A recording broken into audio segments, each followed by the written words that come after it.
And I would like to invite Anna Orvieto, who is the member of the board of the Jewish Cultural Center Il Pitigliani, for a welcome speech. Thank you again for hospitality.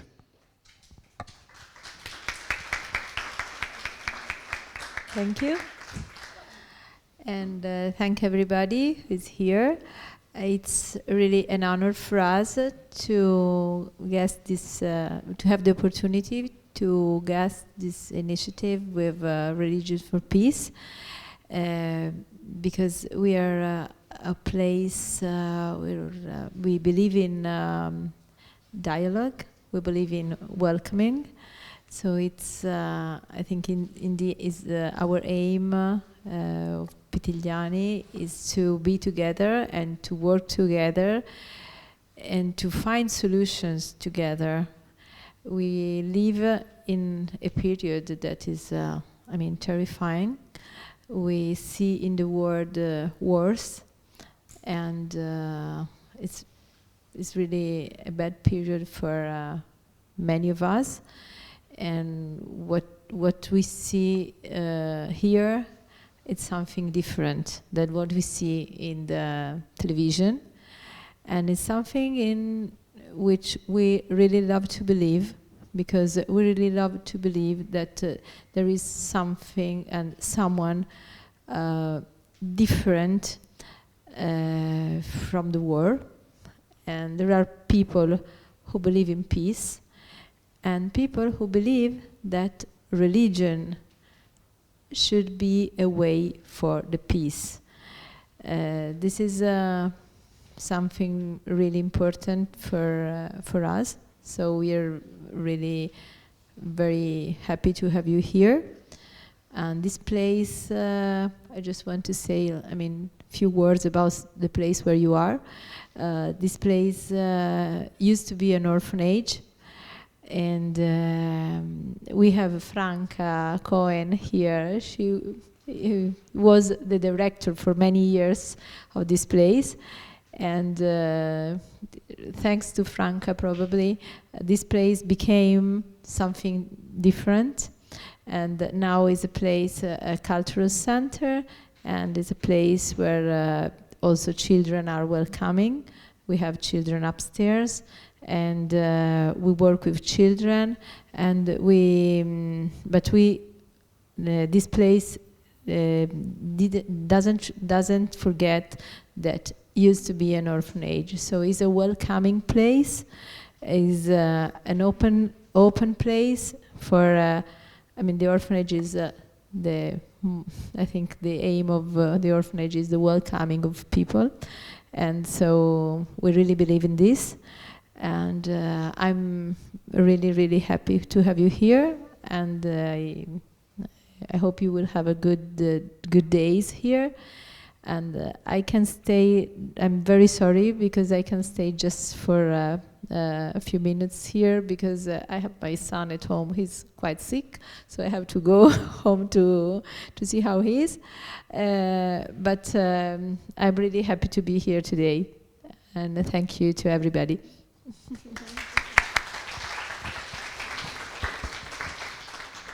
Anna Orvieto, thank you very much again for your lovely welcoming speech, and we wish a speedy recovery for your son. And I would like to give the floor now our friend, colleague Ludmila Malay, who represents Intercultural Dialogue Platform in Brussels, who is our coordinator and between 5 countries for this project. Thank you. Thank you. Good afternoon, everyone. So my name is Ludmila, and I'm working for Intercultural Dialogue Platform, the coordinator of this project. I think by now you all read that this event is part of the Protone Project. So Dialogue Platform is the coordinator of this project, and I would like to maybe, while welcoming you, give you some context about the event that we have today and contextualize it into the wider Protone Project. So while we were developing this project with my colleagues Massimo, Mehmet, we were thinking that it would be an interesting moment to try to gather the free Abrahamic communities that the project is focused on and try to give them the chance to work together to try to find common challenges, or at least to discuss and understand better each other's challenges in terms of securities for places of worships, but also wider. So the idea was to have 3 distinct symposia, each chaired by one of the communities. So we had one in Madrid, then we have one in Berlin, and then now we have the 3rd one here in Rome, chaired by the Jewish community. So I hope that was a beautiful moment in the previous symposia, but also today we will have a beautiful moment together to be able to identify the challenges that we are faced to, especially nowadays where dialogue becomes more and more challenging, and the culture of dialogue also becomes more and more challenging. So I hope this gathering will allow us not only to identify the challenges that we are confronted with in terms of security of places of worship, but also in terms of how we get to live together in peace, to understand each other as communities, to try to be there for each other and try to focus on what unites us rather than what divides us. So I think, and I'm hopeful that in this spirit we can all together learn a lot from each other today. Thank you.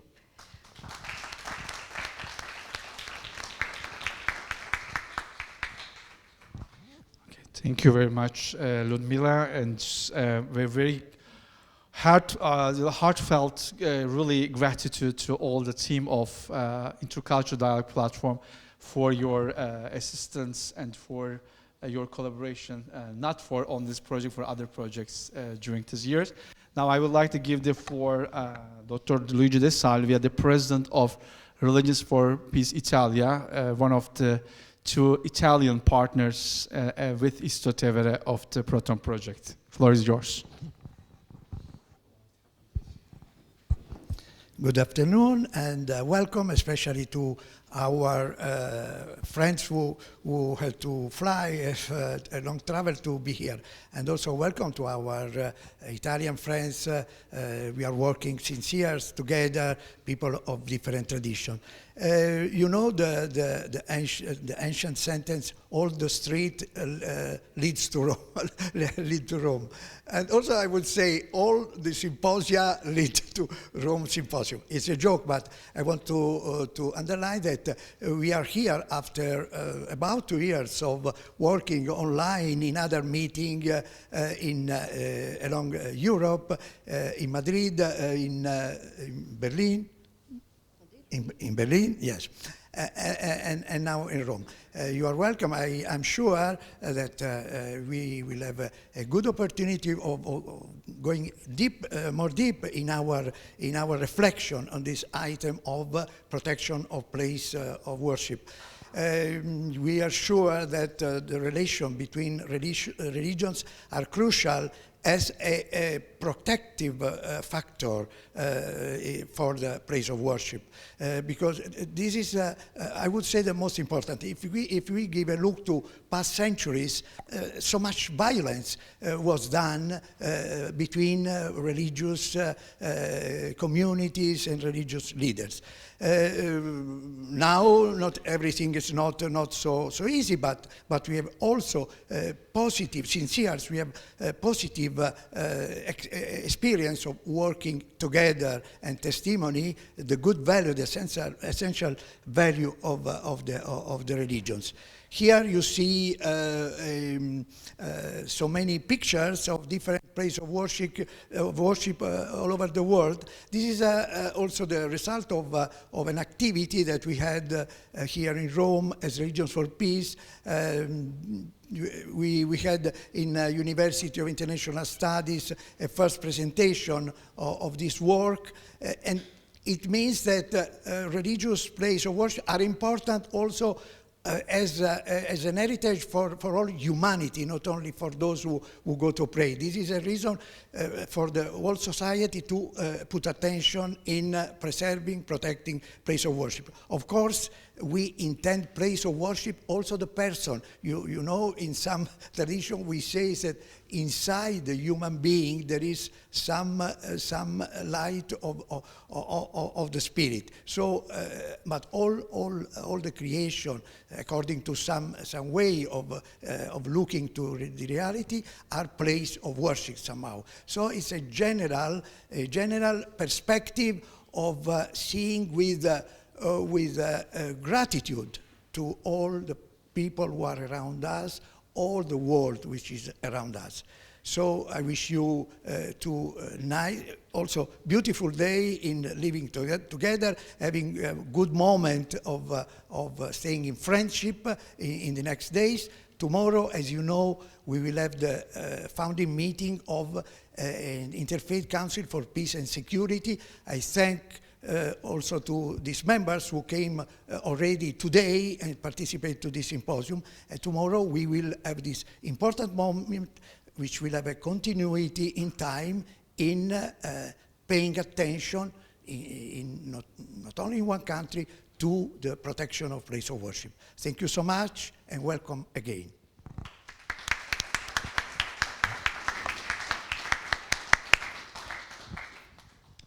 Thank you, Luigi. I'll be also very brief because we would like to keep with the timetable, and a very warm welcome to everyone else who just came from Berlin, Madrid, Brussels, Leiden, the Netherlands, and to join us because here our partners, we have also two partners from Berlin, one of House of One. Now just Professor Hafner also arrived. He's part of the House of One.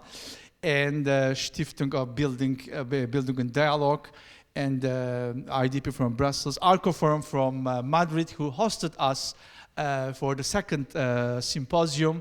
And we are so grateful that you're just joining us for this moment, because as Luigi already said, it's an important moment that we share in Rome. This is a city which hosts the oldest Jewish community in Europe, back to the 2nd BC. So being different, having a different place of worship is an interesting aspect of the city, especially being guest of this Jewish Cultural Center. Okay, without further ado, I would like to just thank again for our speakers of this moment of greetings. And I would like to pass into our I will call, we didn't say like that, but of course, he's our keynote speaker because Professor Tahir Abbas will present our research report. I will briefly present him. He can just come and now join us. But you can stay here if you like. We have place, so you can just stay here, and yeah, please.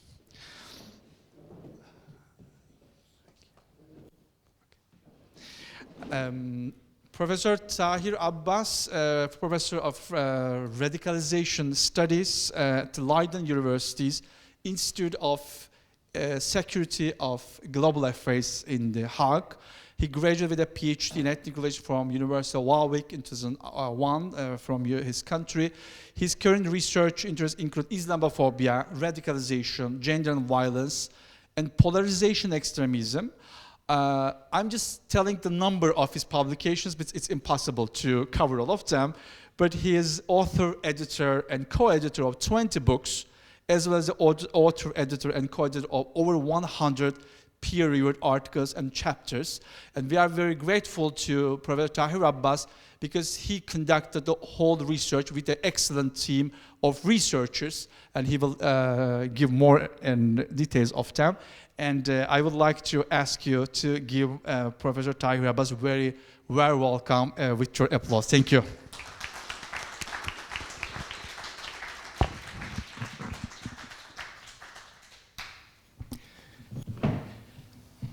Distinguished guests, religious leaders, colleagues, and fellow participants in this historic symposium, it's a profound honor to be here with you today to present our research findings here at Il Pitigliani and a venue that itself represents the enduring spirit of religious community in Rome, as we've heard so far.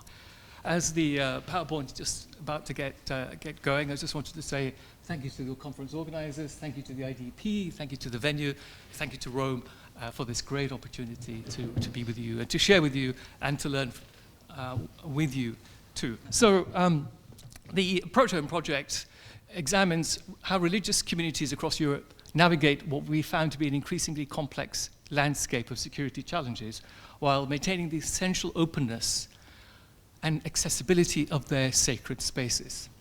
And so our findings resonate strongly with the themes of the symposium, and I believe offer valuable insight into the Council's future work. So let me begin by contextualizing our research. This EU-funded project represents an unprecedented collaborative effort across 4 countries: Belgium, Germany, Italy, and Spain. What makes this research particularly significant is its timing. We conducted most of our fieldwork between September 23 and March 24. And in this period of fieldwork captured an extraordinary set of challenges for religious communities in Europe, which are ongoing, as we very well know. The selection of these 4 countries wasn't arbitrary. Each represents a different model of state-religion relationships. Belgium's recognized religious system, Germany's cooperative approach, Italy's concordant model, and Spain's religious freedom law framework. And so these various approaches have profound implications for how communities protect their places of worship. And in our conversations with religious leaders across these countries, one theme emerged consistently: the challenge of maintaining spiritual openness in an age of increasing security concerns. As one imam in Berlin told us, we are caught between 2 imperatives: the need to protect our community and the religious obligation to remain open to all who seek spiritual guidance. Our research was guided by 6 fundamental research questions that probe deeply into the relationship between security, accessibility, and religious freedom. These questions emerged from extensive research, as well as preliminary discussions with religious leaders, security experts, and of course our immensely well-equipped colleagues across the consortium who gave us lots of direction and suggestions. The first question, examining institutional arrangements, revealed how legal frameworks directly impact security capabilities. In Italy, for instance, the lack of formal recognition of Islam creates cascading effects on mosque security. As one Muslim leader in Rome explained to us, without recognition, we can't even apply for basic security grants that other religious communities receive automatically. Our methodology was deliberately comprehensive, reflecting the complexity of the issues we sought to understand.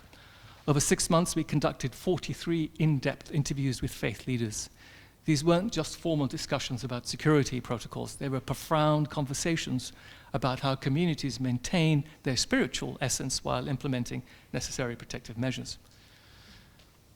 What struck me personally during looking at the interview transcripts was the emotional weight of security decisions. A synagogue leader in Madrid shared, every security measure we add feels like both a victory and a defeat. A victory for safety, but sometimes a defeat for the openness we strive to maintain. Such testimonies shaped our understanding of how security measures affect not just physical safety, but the very character of religious spaces. Our 12 expert interviews with security specialists revealed another layer of complexity. Many emphasized that traditional security approaches often fail to account for the unique nature of religious spaces. As one expert in Brussels noted, you can't secure a mosque or a church the same way you secure a government building. The spiritual and community aspects demand different solutions. This quote from a Brussels rabbi perfectly encapsulates what we repeatedly encountered across all 4 countries. The presence of armed police simultaneously protects and also alienates. It's a paradox that religious communities grapple with daily. That quote from the Brussels rabbi perfectly encapsulates what we repeatedly encountered. It's a paradox that continues to shape communities. Our research revealed distinct patterns in how different faiths approach this security accessibility balance. Jewish communities, particularly after October the 7th, have developed what we might call a comprehensive security culture. This includes not just physical measures, but community-wide protocols that extend from leadership to regular congregants. In contrast, Muslim communities often face what one imam called a double burden: the need to protect against external threats while avoiding the appearance of isolation or separation. In Berlin, we observed how larger mosques successfully balance the concerns through transparent security measures and community engagement programs. However, smaller prayer spaces often lack both resources and expertise for such balanced approaches. Christian communities present yet another model. In historic churches, particularly here in Rome, centuries-old traditions of openness clash with modern security needs. A priest at a major Madrid cathedral told us, "We can't turn our church into a fortress. It would betray our mission, yet we can't ignore the reality of current threats." The institutional landscape across Europe reveals patterns that directly impact security capabilities. In Belgium, despite formal recognition of all three Abrahamic faiths, the recent dissolution of the Muslim executive has created what one community called a representation vacuum, affecting mosques' ability to coordinate with security services. So as you can see, we have different kinds of historical developments in terms of legal, political outcomes that affect the ways in which different communities can operate, essentially. So we cannot ignore the limits that necessarily are faced, compounded by all sorts of ongoing issues, as we can imagine around the conflicts going on in the Middle East and the effects it has on relations in Europe, and also what's going on in among populations in Europe in terms of polarization, exclusion, inequality, and division, which is routinely reproduced in various political and media discourses. Through these voices from our research illuminate how institutional arrangements, therefore, directly affect daily security realities. But beyond these individual quotes lies a deeper story about resource allocation and community resilience. And in Italy, where Islam lacks official recognition, we found mosque communities developing innovative, if sometimes precarious, security solutions. As one Milan-based imam explained, we've created a volunteer security network across our communities. It's not ideal, but it's what we can manage without official support. As you can see, we've got other examples from other countries there as well. Now, the physical positioning of places of worship in European cities tells a powerful story about integration and isolation. Tomorrow, as various religious sites across Europe are visited, you'll observe these patterns firsthand. Historic churches occupy central, visible locations, a physical manifestation of their established role in society. Yet this visibility creates security challenges. As one security expert noted, you can't move a 400-year-old cathedral to a more secure location. You have to adapt security measures to existing reality. For Muslim communities, we observed a concerning trend toward peripheral locations. In all four countries, newer mosques are increasingly established in industrial or suburban areas, not by choice, but often due to what one community leader called the path of least resistance. This geographic marginalization has significant security implications, often leaving communities more vulnerable to targeted attacks. Jewish communities perhaps face the most complex spatial challenges. The need for security has led many synagogues to become increasingly discreet in their external appearance. A Berlin rabbi shared a poignant observation. We've become expert at being invisible, but invisibility shouldn't be the price of security. So there are these examples here across the various communities in terms of the impact of securitization, whether it's from within or from without, and the policies of decision-making in relation to new mosques, new institutions of worship, means that people are potentially much more vulnerable, and it's the Muslim communities who do stand out, but of course older historical communities are also facing the invisibility stroke visibility paradigm. The fourth theme looks at the importance of the recent events, which cannot be overstated. Our research captured a critical period in European religious life, with the October 7th attacks and subsequent events creating what one security expert called a seismic shift in threat perception. The statistics are deeply troubling. A 400% increase in anti-Semitic incidents, rising Islamophobic attacks, and increasing interfaith tensions. But numbers alone don't tell the full story. In our focus groups, we heard repeatedly about the psychological impact of increased security measures. A Jewish mother in Brussels shared, "My children now think it's normal to pass through metal detectors to attend prayer. What does that teach them about their place in society?" Yet, amidst these challenges, our research revealed encouraging developments, particularly among younger generations. We're seeing what we would call a security-conscious spirituality emerging. Young religious leaders, many in this room, across all faiths, are finding innovative ways to maintain community warmth while implementing necessary security measures. A young imam in Germany told us, "We use technology not just for security, but to create connection. Our online prayer notifications and community alerts help people feel safe and connected." The generational shift is particularly notable in how younger religious leaders approach interfaith cooperation on security measures. We found numerous examples of what one participant called security solidarity, communities sharing best practices and supporting each other during times of heightened threat.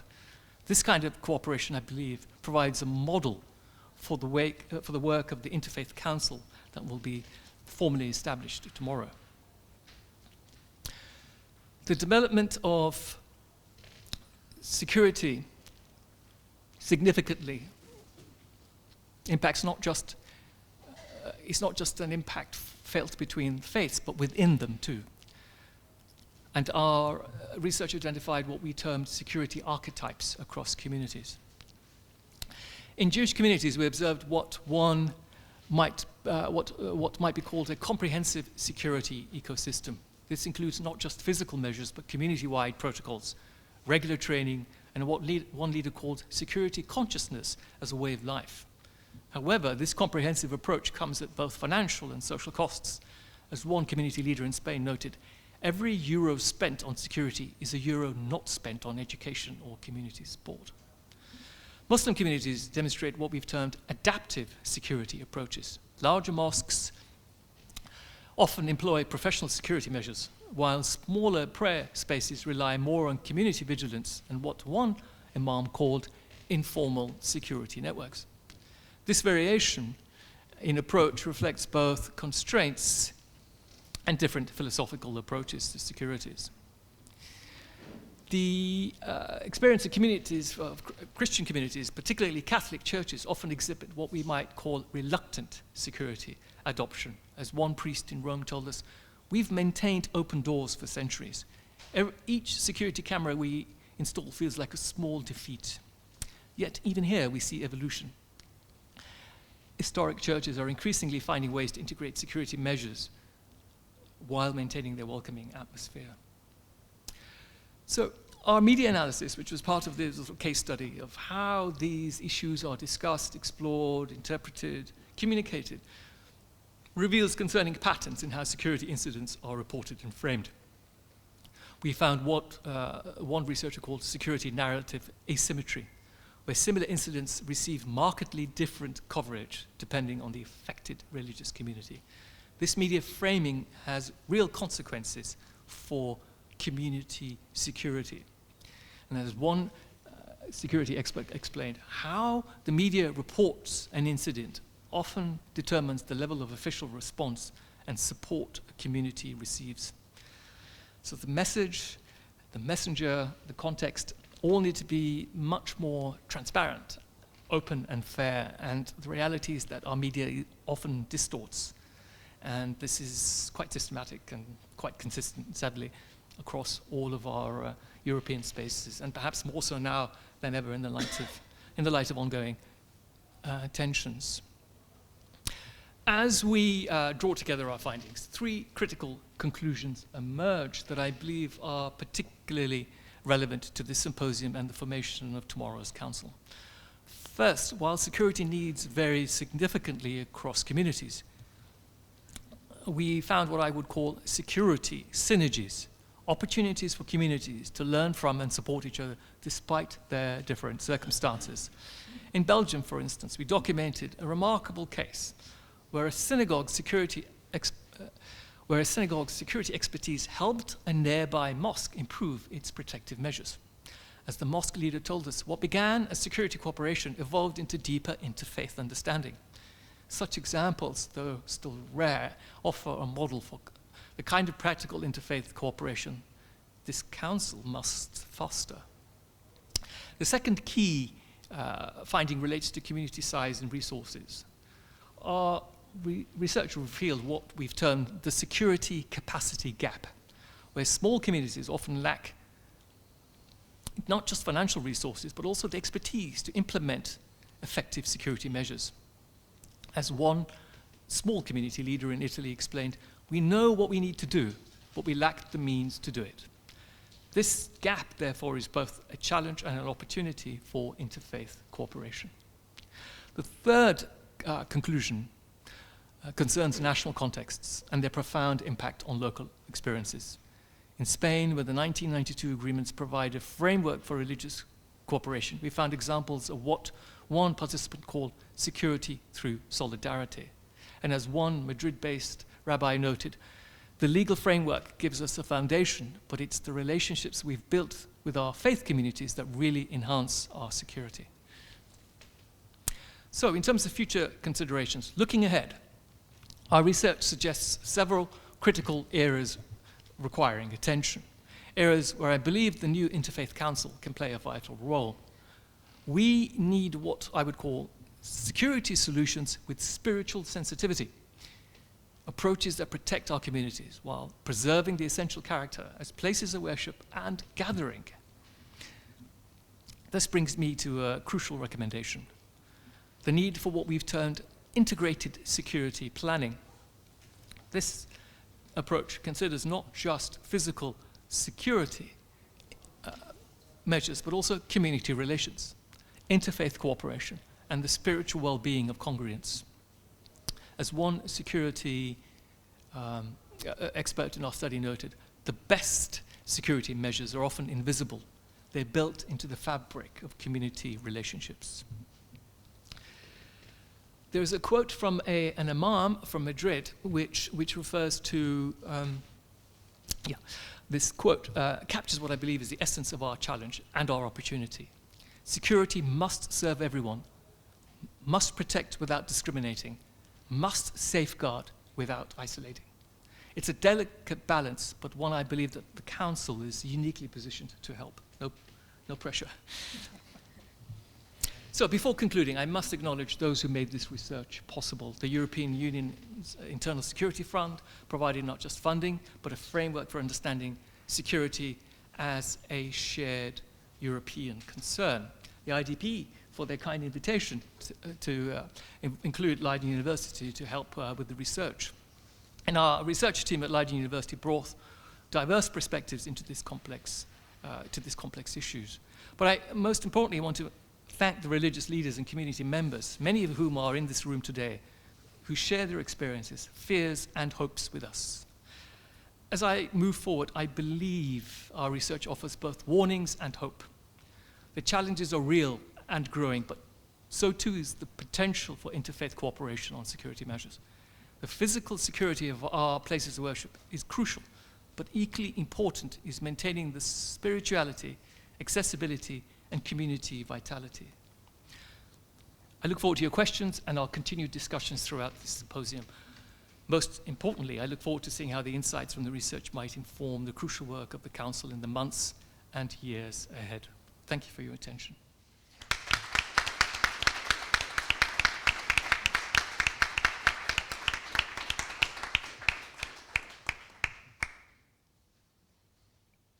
Professor Abbas, thank you very much. Again, just we again remembered how this research is so multidimensional and interdisciplinary, and then just you work with different experts and just putting together different methods to really understand this complex issue. And as you have mentioned, we will have more things to do and to work on this issue.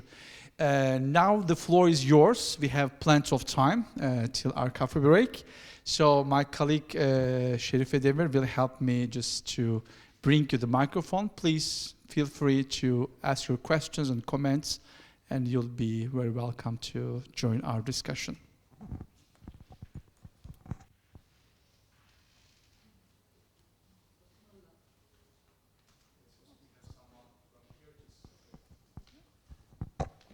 Well, thank you very much. Let me play the role of a skeptic and say that from all I can see, there is a sort of serious professional side for security measures and costs in the order of magnitude of tens of millions, obviously. But that is not our concern, as it were. It must be left to the experts. What can one actually do in practical terms in order to bring interfaith dialogue or community relations to bear on the security situation? Sort of are there ideas about, say, tandem initiatives that say Muslim and Jewish religious teachers or just members of the community band up and go into schools to talk to people? Or did you look into this sort of into possibilities or examples of good practice, how one can improve the situation? That would be my question at this point. Thank you very much.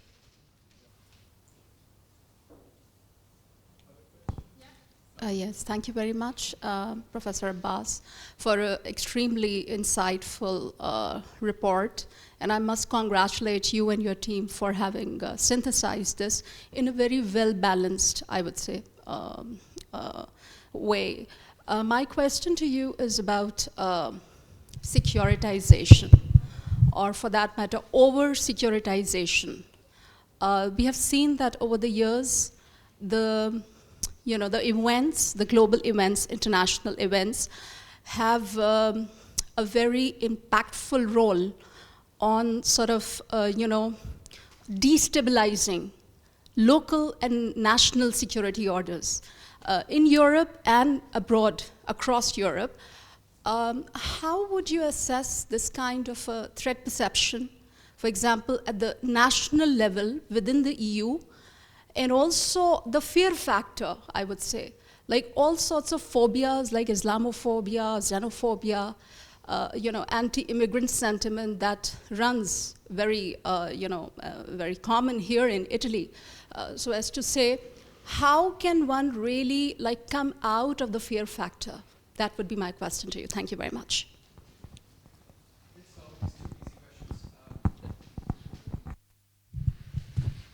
Yeah, let's start with these two easy questions, just to get going. I think they're very related, and they're very, it'll be useful to try and combine them. And I think, in general, we do see lots of good activities around different faith communities, around particular special issue initiatives. And that historically has appeared from time to time across all spheres of Europe in the last, given the last 10 to 20 years in terms of the changing contours of European political cultural landscape. We've seen the discourse shift around inclusion and exclusion, which has led to all sorts of issues around polarization, and securitization is one sort of implication of governments taking a very strong hold on measures to protect citizens. But some of those measures don't necessarily keep people safe. In fact, they make people unsafe and more vulnerable to attacks because of the excessive exposure given and the unfair balance, if you like, or the lack of balance sometimes you find in media discourses and political narratives. So it's an uphill struggle that seems to be getting ever more difficult, really, and I don't really know exactly how to fix this, personally, certainly. Through academic discourse, we can always challenge and critique and find opportunities around the table to talk to our various policymakers And for 5 minutes they might listen, but then we might be back to square one. But the essential issue, and I think goes back to the first question, is that joined up thinking, joined up working across the faith communities is really still a very powerful mechanism. I was having a fascinating conversation during the break around, well, what's going wrong? I mean, there are so many natural synergies around interfaith dialogue, discussion, engagement from the Abrahamic perspective alone. And there are many other principles found across all of the other major global faiths that share basic ideas of humanity, humility, and all the rest of it. But we mustn't lose sight of the greater goals of our spiritual understanding and our position in the world because of it. Now, we mustn't be afraid, and we must be much more prepared to take active steps, even when the powers that be probably want us to go into our camps and disappear into kind of our own invisibilities, which is the last thing we must do. So it is about being brave, putting your neck on the block, essentially, reaching out, working across common sense themes, and making strategic, active sort of negotiations and arrangements in terms of engaging with policy and practice. There is a phenomenon across the European Union that is seeing politics shift to the right, which is making it difficult. But the European Commission is still an executive arm, and there are some good practices here and there, and we just need to lock into them through the institutions like the IDP, which are located in Brussels, of course, and as scholars, all we can do is write wonderful papers that pose challenging conclusions to the powers that be. It is a difficult time, and there's no easy way around it, but we must be steadfast and strong in our commitment, really.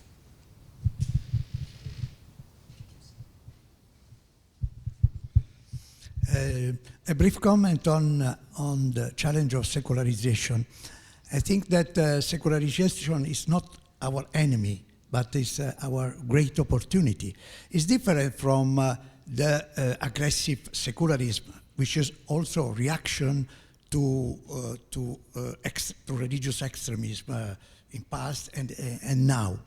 I want to underline that within the secularization there is a protection of religious freedom, and this allows us to be here together and also to increase in our our relation, our cooperation, because in the secular states you have not the supremacy of a religion.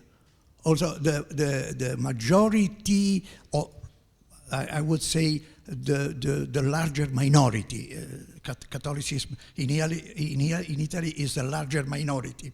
But yes, we achieved that we have not a religion which dominates the other. So thanks to secularization, and pay attention to the reason also of aggressive secularism.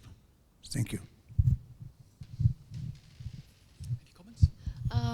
Yeah, if I may, on the fact that sometimes we talk about things for a while and then there are no measures afterwards. When we wrote this project and we started to work on it, we actually realized that in order for it to be impactful, we need to also have other stakeholders to it. And this is what we are trying to do, to also add, for example, security practitioners to this interfaith dialogue and wider dialogue. We also plan to maybe work together to have mutual trainings, to have understanding of the social and cultural context of these places of worships.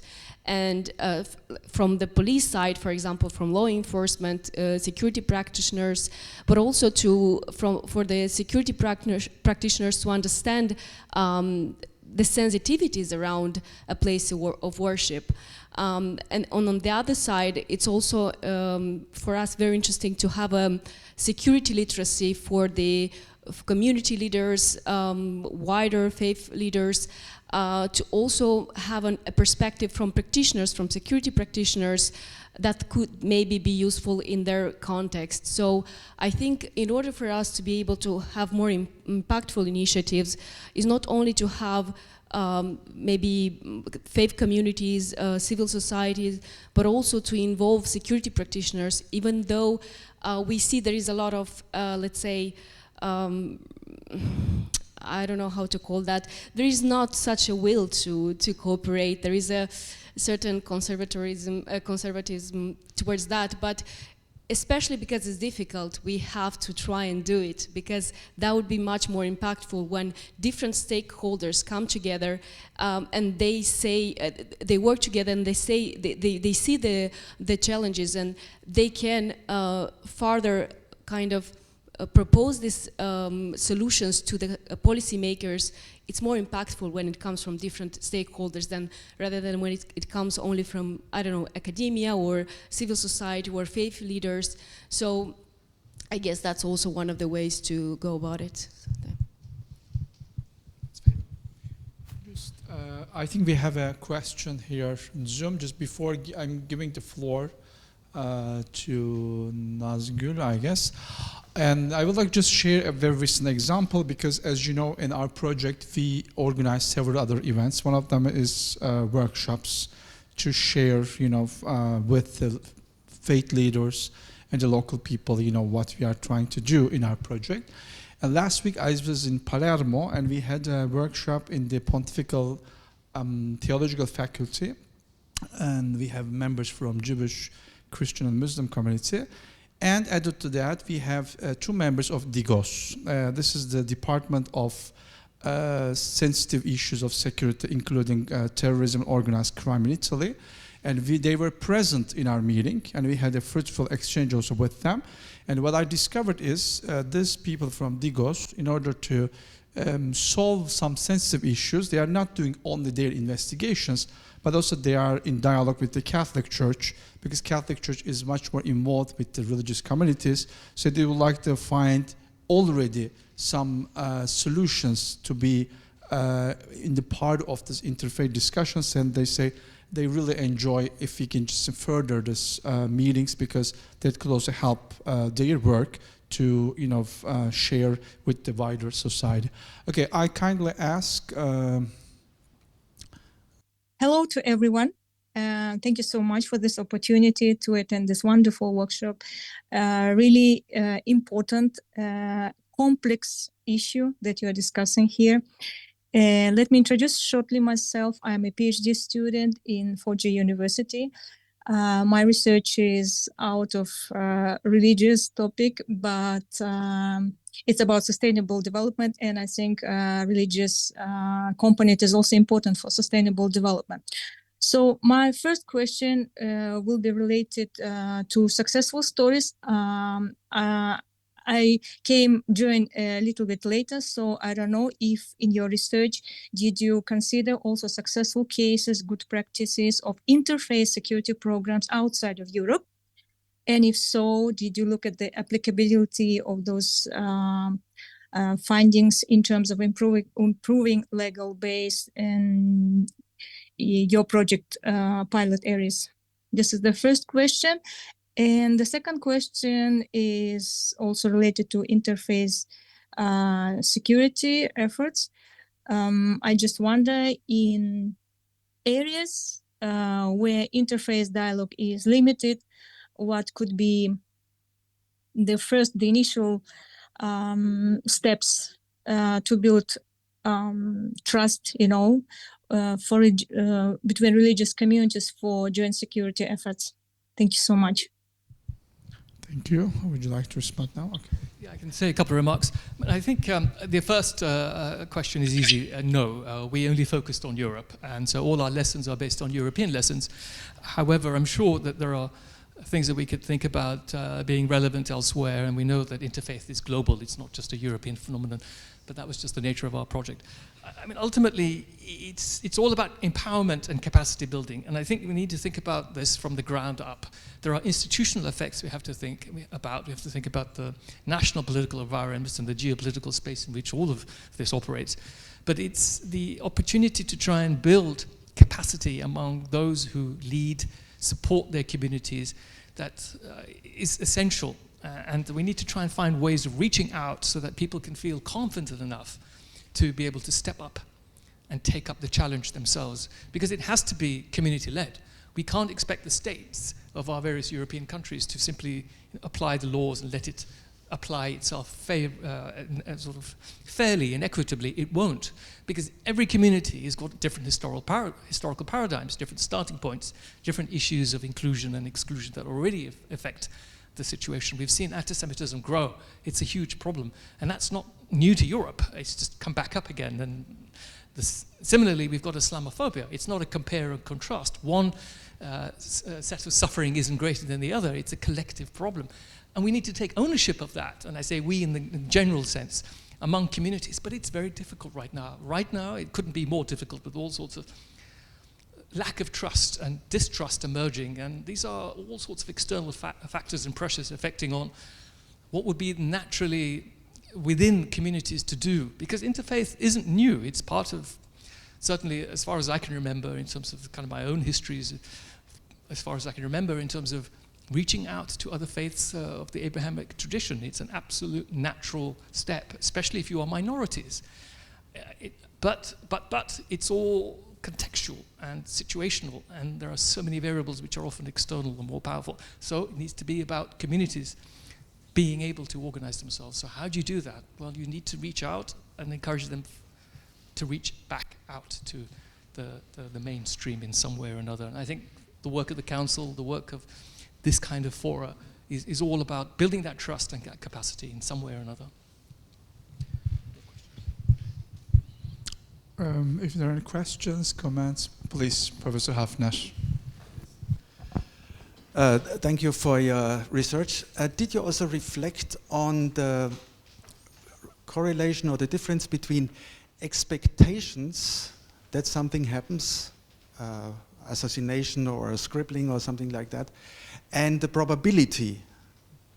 Because I give you an example. In Germany, we have, in the media, we have a high sensitivity regarding anti-Semitic deeds or comments and so on, compared to Islamophobic, which is not so much, comes not so easy to the headlines.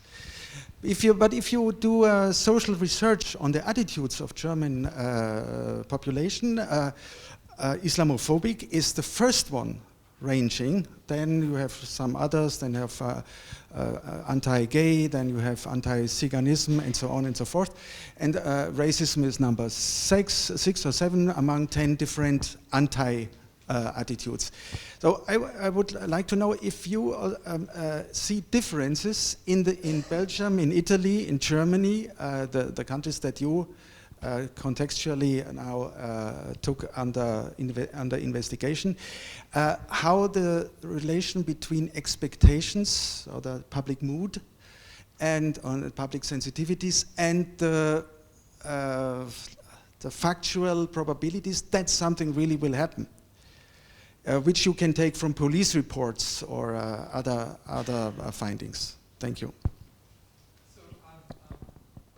One aspect of the project that's still missing is the survey, and we've only recently been able to organize ourselves around it. And we're going to do population-wide surveys across the 4 cities to get a sense of perceptions and sentiment in relation to how the different groups are experiencing their realities, and in relation to each other, which will give us a bit more of a composite picture. At the moment, it's just very qualitative and case by case, and we've got general patterns that are relatively consistent and make a lot of sense. And that it is true, and I think it was mentioned earlier, that Islamophobia is a big problem. Muslims are not being recognized, and it becomes very, very difficult because it just sort of kills the conversation.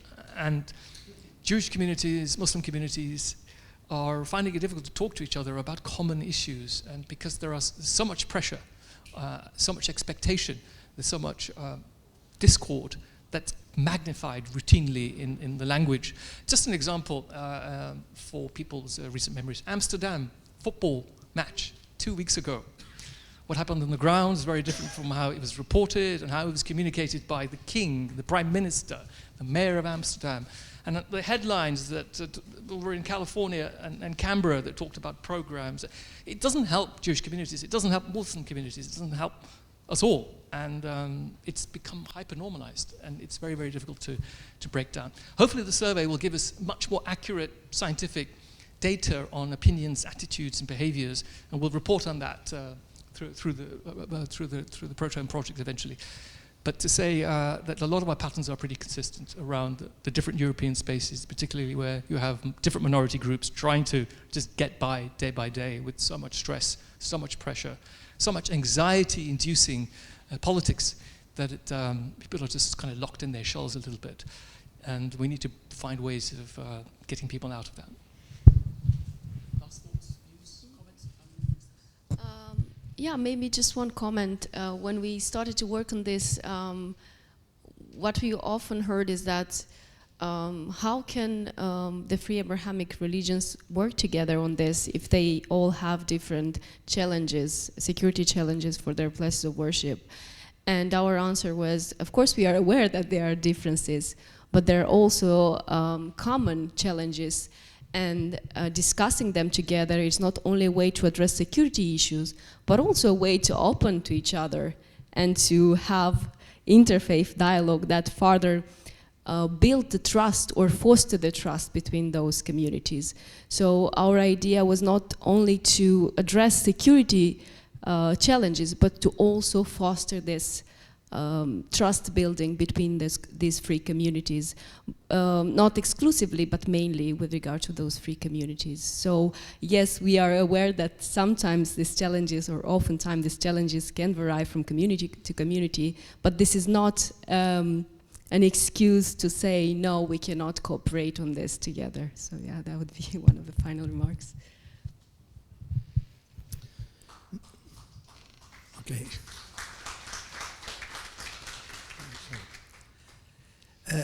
Yes, with this project, Protone, we are in a starting point, very important. We studied, we reflect on this, but it's a starting point. Of course, we have great challenge. That's why it's needed our cooperative action as different faiths, different religions, and also with organization within the society. We started with so-called Abrahamic religions, but we have to consider all the other precious religions we have now in Europe. And we will continue on this aspect to pay attention together to the challenge, to learn from each other how to solve. We know we have important challenge. That's why we are here, not because the situation is easy.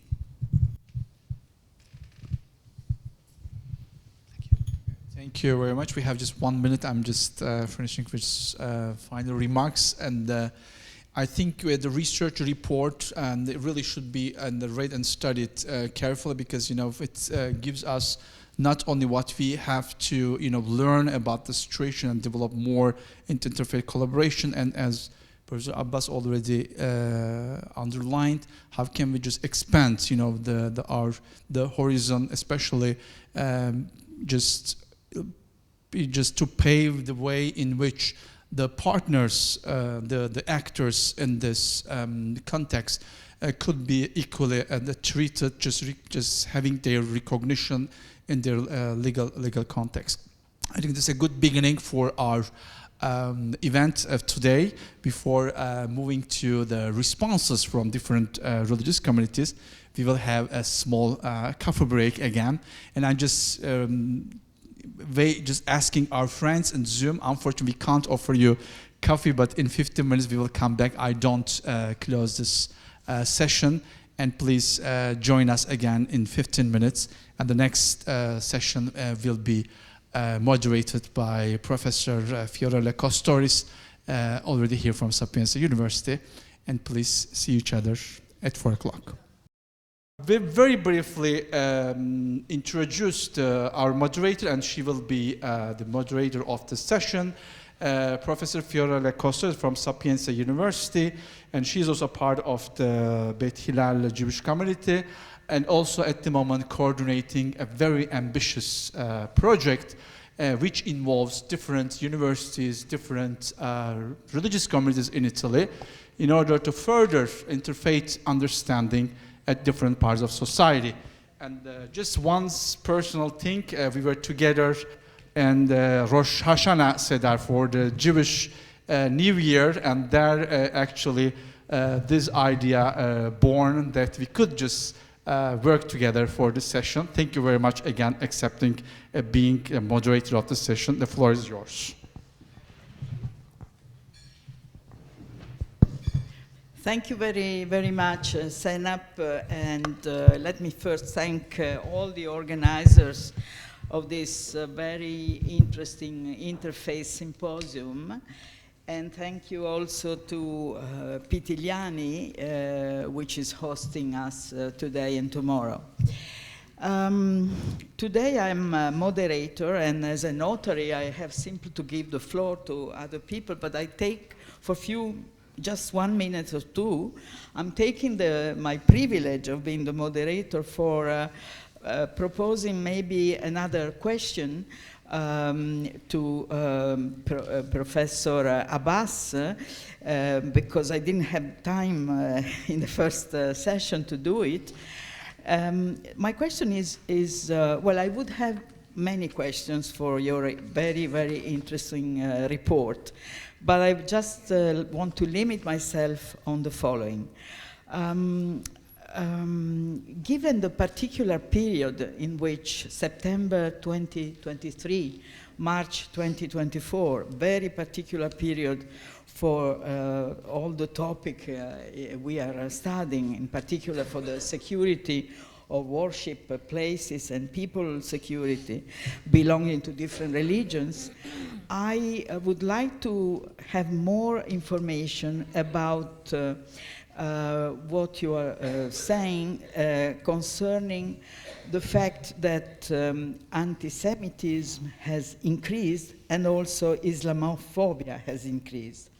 Because I can see, unfortunately, anti-Semitism has increased, and I can see that it has always been very high.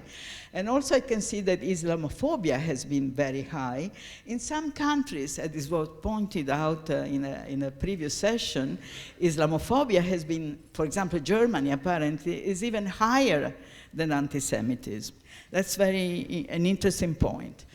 Although, you know, from a status point of view, I can see that both are very high. I can see anti-Semitism has increased, although one should be able to distinguish, of course, between Israel and Judaism, but people don't do that enough. I don't see exactly why you say, and I don't see also in the answers I read on your report that Islamophobia, very high indeed.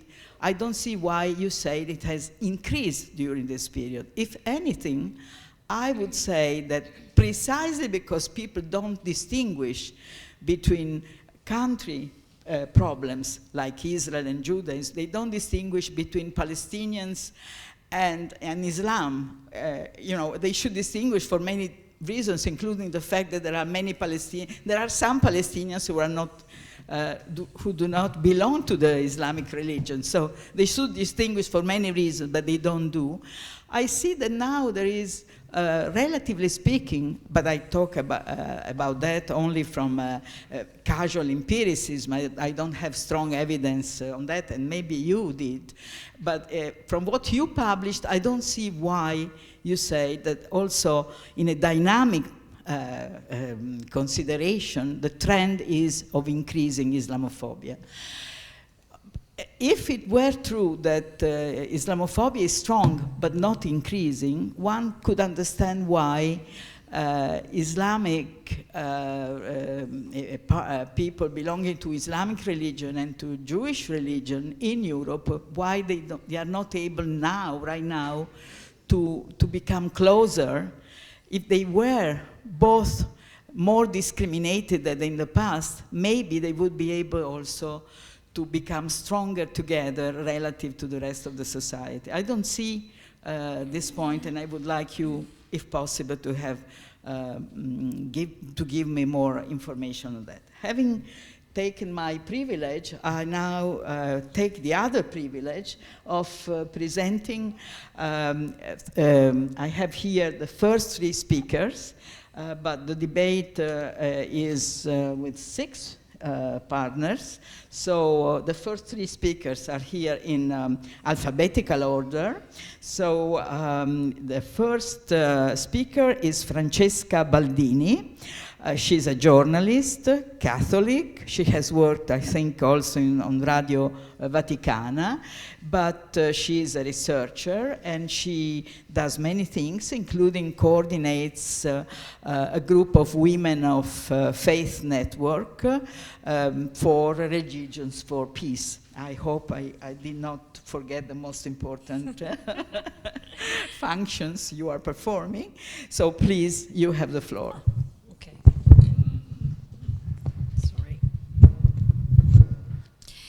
So thank you very much for the invitation, and yes, I just writing some more sentence for give you my contribution of this very interesting, important meeting, and because this project is very important for Istituto Tevere and Religions for Peace too, Europe and Italian as well.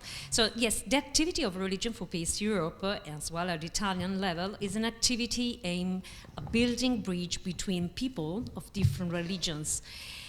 An activity that starts from an harmonization, the difference in contrast to system that tend more and more to polarize.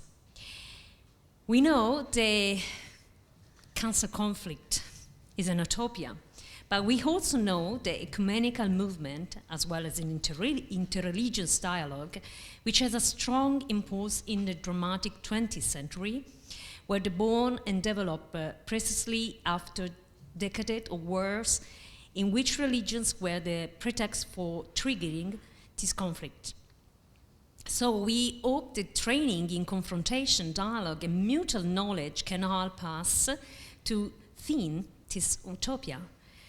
But the first real challenge is to help religious systems reflect on their identities, contextualizing the here and now without forgetting history. What we can try to do in a few levels, what we can do in a different level, like a Women of Faith Internet network for Religion for Peace Italy, is to promote an approach to religions starting from unite us and not what divide us, aware of the richness that each individual believer's offer is in its diversity. And we do this through cultural and social activity, where the educational is a very important aspect. It's the first stone for building bridge between community and first between people.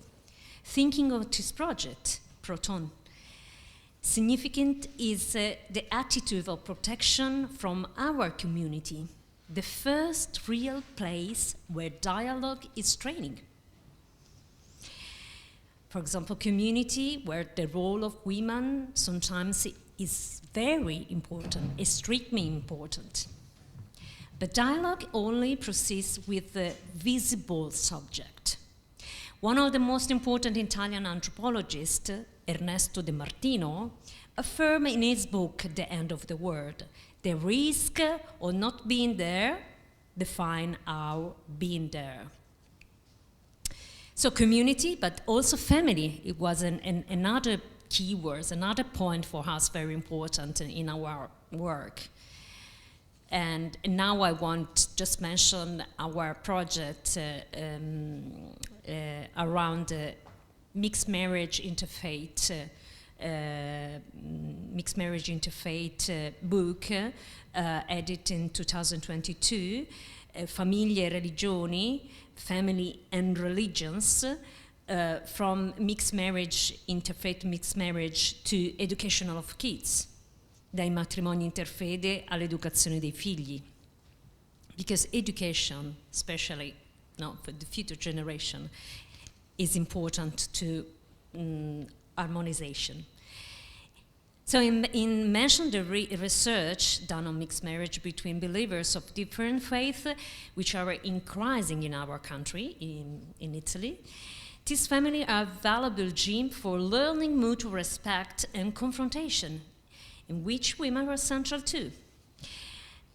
Even if you, some data from a recent research, especially in the last week, we talking about this point in a congress. The name was Intersectionality and Religion, hosted in the Sapienza University, and we presented this book. The name of this book is Donne e Religioni in Italia, Women and Religion in Italy, Itinerary of Researchers,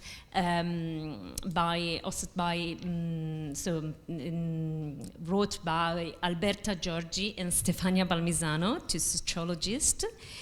And we're talking about, for example, the flight of the presence of women inside of the religion system in different community.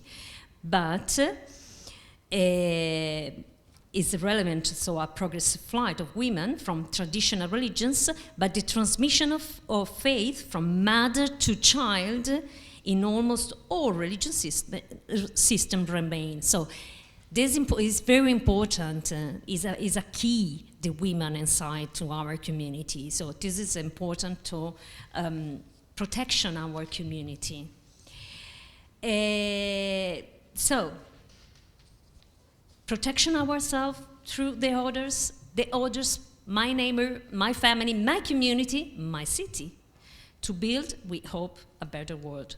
Another very important intellectual French sociologist, Émile Durkheim, said the individual who defend the interest of the individual, the individualist, who defends the interest of the individual, at the same time also defends the vital interest of society. So, should be in Italian, bene comune, so the common good. And for us, it's very most important for the place, of course, the building, but there is a protection of community, protection of women inside this community, but building both opportunity of empowerment for women as well, and the key is of relationships, is of friendships, to building a new way. So in conclusion,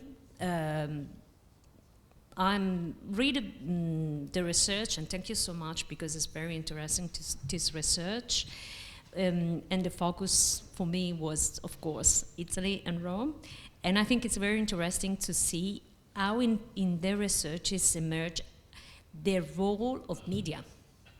I'm a journalist, so the role of media is very delicate, because it plays a delicate role and can influence a polarizing narrative. It was very interesting to see, for example, the different magazine, newspaper, from the different right-wing or left-wings, close to different kind of politicians' party. The narrative of the protection or not from the different kind of community. So this is a huge challenge, is to train this dialogue between media and religions too, from the real voices of the faithful, who are the citizens first. Thank you.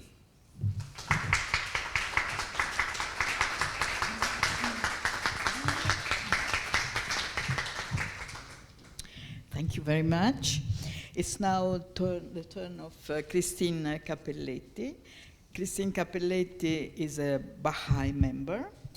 In fact, she has been working since 2021 in the Office of External Affairs of the Baha'i Community in Italy. She has a master degree in Middle Eastern Studies from Middle East, Technical University in Ankara, Turkey. And she's also a journalist, as our first speaker. So please, you have the floor. Thank you so much. Good afternoon. And I think it's a joy and a privilege to be here to comment on this project and this research, which come at a very sensitive time for Europe and for European countries. And I would like to begin my intervention with a quotation from the Baha'i writings that I believe is highly relevant to the topic of security of places of worship, because this quotation says, and I'm quoting, "The well-being of mankind, its peace and security, are unattainable unless and until its unity is firmly established." So I think this statement highlights the centrality of unity. Unity is not just an ideal, but it's a practical necessity that we need to have safer society. And somehow the concept of unity, it's not something that concerns just the unity of humanity. It's something that has to do also with how we keep together the social texture of our own society. Because when we think about places of worship, also from a Baha'i perspective, they're far more than physical places. They're symbols of spiritual connection, cultural heritage, and communal identity. Their security is somehow tied to the broader health of a society, because if we have safe places of worship, then we have somehow a healthy society. So in this light, I think it becomes important to see how the Baha'i emphasis on unity is relevant to this conversation, because unity creates the condition for respect, for peace, and for mutual understanding. And I think I found very, very significant that in this project, in the research, there is interconnectedness between this issue and social cohesion, which is mentioned in the project, because protecting the places of worship cannot be addressed in isolation, and this is also the Baha'i approach. It must be understood in the context of the broader social dynamics and changes that are occurring over the country in Europe or across different countries. And across the continent, we are witnessing shifts, and these cultural shifts bring both opportunities, but also challenges. So on one hand, we see the growing diversity of society, and this offers a chance to enrich our collective experience. But on the other hand, we see a rise, as we said before, in divisive sentiments like Islamophobia or anti-Semitism, other forms of prejudice. And this prejudice threatens to undermine this diversity and the unity it represents. So from a Baha'i perspective, addressing these challenges requires us to go beyond surface-level responses. It calls for a deeper exploration of the root causes, why places of worship are no longer safe and secure in Europe.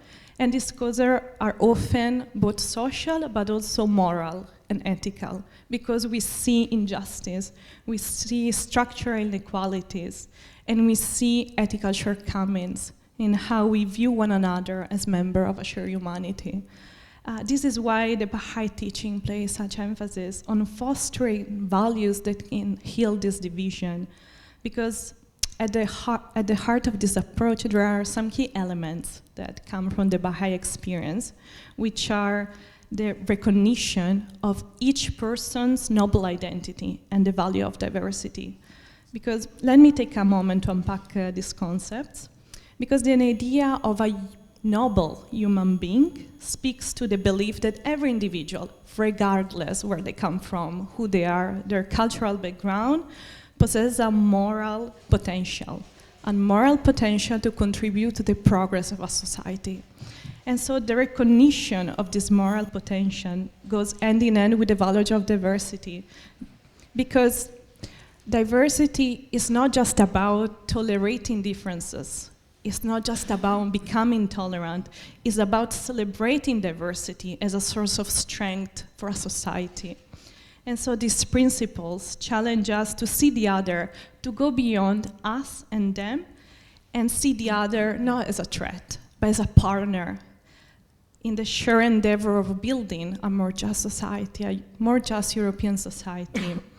And I think when it comes to interfaith approach, how religions can collaborate, religions have an essential role to play because they can shape the public opinion, the public discourse, and influence public opinion in ways that can foster greater unity. For example, when it comes to the issue of immigration, which we found very relevant also in the research, how the public opinion can change if we see this not as a problem, but as an opportunity to reach our lives with potentials, capacities, and talents which come from different cultural backgrounds. Migration brings within not only economic and social contribution, but also spiritual ones and cultural ones. So I think there are some questions that are important. For example, how can religions help people value their spiritual experience? How can we frame diversity as a form of unity rather than a call for conformity? These are questions that challenge us also to rethink our approach and how we engage with one another. And we build a society that truly reflects the richness of its different backgrounds. I think one other significant element of the research is that it talks about vulnerability. There are increasingly religious communities who feel vulnerable nowadays. And I think this vulnerability extends not only to physical threats, but also to the broader social environment in which these communities exist. And I think to address this, we must focus on creating awareness, particularly among younger generation. And from a Baha'i perspective, this involves fostering a sense of shared purpose and a recognition that we're all part of the same social experience. In other words, the security of one community's place of worship is inseparable from the security of all. And I think here, when it comes to younger generation, also considering where we are in this place, in this magnificent place, education plays a critical role. Because it is through education that we can nurture values of acceptance, equality, and justice. We can teach young people, and probably ourselves too, to see the protection of other religions' place of worship, not as an act of charity, but as a reflection of our moral commitment to unity and peace. When we educate for these values, we are laying the groundwork for a society that respects and safeguards the diversity of its members. And I think at its heart, this approach also calls for a transformation, a deep transformation in how we think about security. Not as the absence of physical threat, but as the presence, systematic, rooted in society of mutual trust, understanding, and respect. And by fostering these conditions, religions can play a transformative role in shaping a more unified European society. I think also this perspective invites all of us, whether we are part of a faith or not, to reflect on our own role in building this culture. What steps can we take individually and as community to foster understanding and acceptance in our own communities? How can we challenge prejudice and build bridges? These are the questions that can define our collective ability to protect not only place of worship, but the value they represent, which is the value of diversity and the value of social cohesion. In conclusion, I think the Baha'i vision and perspective emphasize that unity is not an aspiration.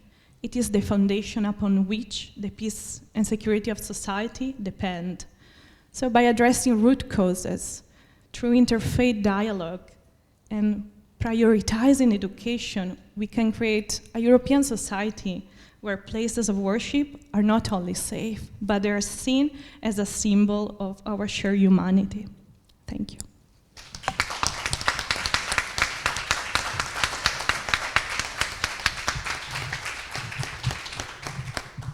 Thank you very much. Let me take this opportunity just to ask you, did you say that even the Baha'i communities in Europe feel more threatened today relative to the past? I'm not asking you to answer now, but if you can take into consideration this question, because I didn't see that in the report, but you said that, it seems to me. Now I'm giving the floor to my old friend Ben Fantini. He is Jewish, Reform Conservative, member of different boards. I'm quoting at least 4 or 5. Member of the board of Bet Hillel Rome, which is part of the Progressive Judaism movement in Europe. Member of the Italian Federation for Progressive Judaism. In the executive board of the European Union for Progressive Judaism, and member of the Leadership Council of the World Union for Progressive Judaism, and moreover, representative of Arsenu in Italy. You have the floor. I took already a few minutes to quote all your... Thank you very much. Good evening. It's such a pleasure to be here today at this special event regarding the EU project Protone. We belong to the largest Jewish stream in the world, the Reform movement. In Italy, we have 7 communities in the cities of Milano, Torino, Bologna, Bergamo, Brescia, Florence, and Rome. Our Reform movement in Italy is not yet recognized by the state nor by the Orthodox establishment. I would like to thank my good friends, Dr. Luigi De Salvia, President of Religions for Peace Italy, and Dr. Jenap Aydin of Istituto Tevere, and I would like to compliment them together with the Leiden University on the excellent results of the initiative. Security of places of worship is a subject of pivotal importance. Here are my comments to the report. Times, as we know, are quite difficult with the rise of anti-Semitism and Islamophobia. Studies like this can help understand the challenges and lead also institutions to address problems and find necessary solutions. This study in particular depicts the demographics of the various main religions in different countries in Europe, breaking them down in different streams and describing their challenges. It is a precious study also for the various communities to have a better understanding of each other. I have, for example, learned more about the demographics of our Muslim brothers in Italy. Let me share with you a couple of examples on how the theme of security can affect some of our programs. The first example, we have been working together with Istituto Tevere and Religions for Peace at a previous EU-sponsored project called Neighbors for 2 years. Let me briefly describe it. The project Neighbors created an interreligious coalition including Christians, Muslims, and Jews in Rome. The program included adult and youth activities. The adult, for example, met regularly for scriptural reasoning meetings, which was a method where people of different faiths got together to read, study, and reflect on sacred scriptures of each religious community. Another important aspect of our project were the opportunities given to the 3 monotheistic religion leaders to share ideas on the importance of interreligious work to our Bet Hillel congregation. These meetings were very well received by our Jewish members. A third program within the Neighbors Project were school visits by 3 young adult representatives of Judaism, Christianity, and Islam. This program was designed to raise awareness of high school students to the importance of interfaith dialogue and respect for religious differences. But now comes the challenge. With the events of October 7th, we were just in the middle of the project and its aftermath. It was essential to promote, we thought, respect and understanding among different religious approaches and to attempt to build bridges and create friendship which would continue outside the project boundaries. We were a little bit afraid at Bet Hillel to continue the project in the shadow of what was going on in the Middle East. But we were encouraged by the positive way both adults and students of the project related to the message of respect. of understanding for religious differences. We learned to trust each other, and we learned to trust that dialogue and personal sharing of feelings and beliefs can lead to positive results. The program went ahead successfully despite of the geopolitical tensions. This Neighbors project was fundamental in strengthening our friendship and cooperation in different fields among interreligious coalition in Rome.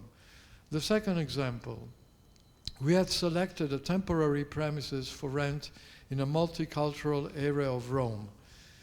In the neighborhood, there was a small mosque. The question was, are we going to rent it or not?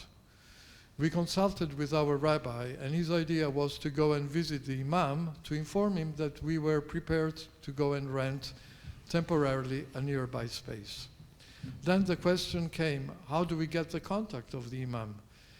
My brilliant idea was to contact Dr. Jena Paidin of Istituto Tevere to set an appointment. He gladly accepted to do so. He organized a meeting with the imam and our rabbi, to which also Dr. Jena participated. The meeting, which lasted almost 2 hours, was very pleasant, and both the rabbis and the imam talked about the common grounds that united their faiths.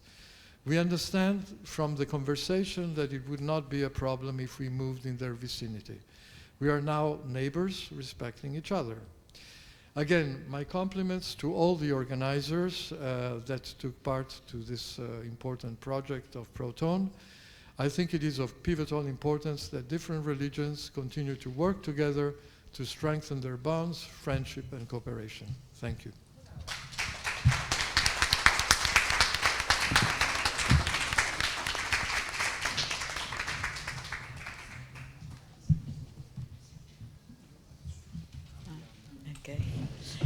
Okay, so now I understand that we have to leave temporarily and ask the next 3 speakers to come here.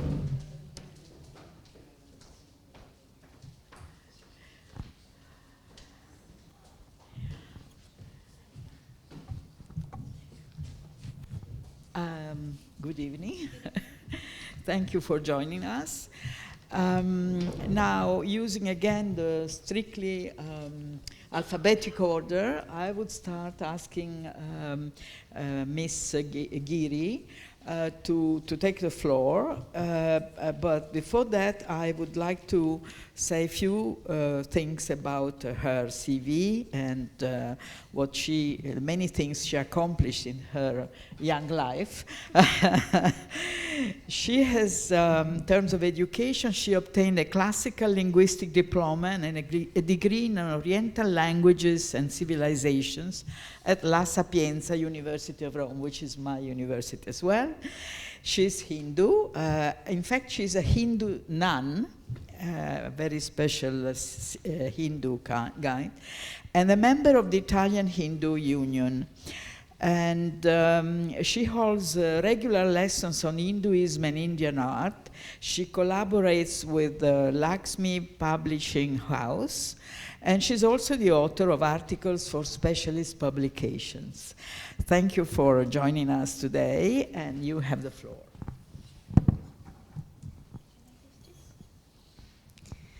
Namaste, good evening. Thank you very much for inviting me and the Italian Hindu Union to this important event. And I would like to start with some important aspect that I think if we have to protect place of worship, the place of worship must be present. And so I don't want to say this. Why? Because in Italian Hindu Union is the union who an umbrella organization under the Hinduism is recognized here in Italy. So the Hinduism has an agreement with the Italian Parliament, Italian state. So on the paper, theoretically, the process to building and to have a place of worship must be very easy. It's facilitate, but in practice that is not so real.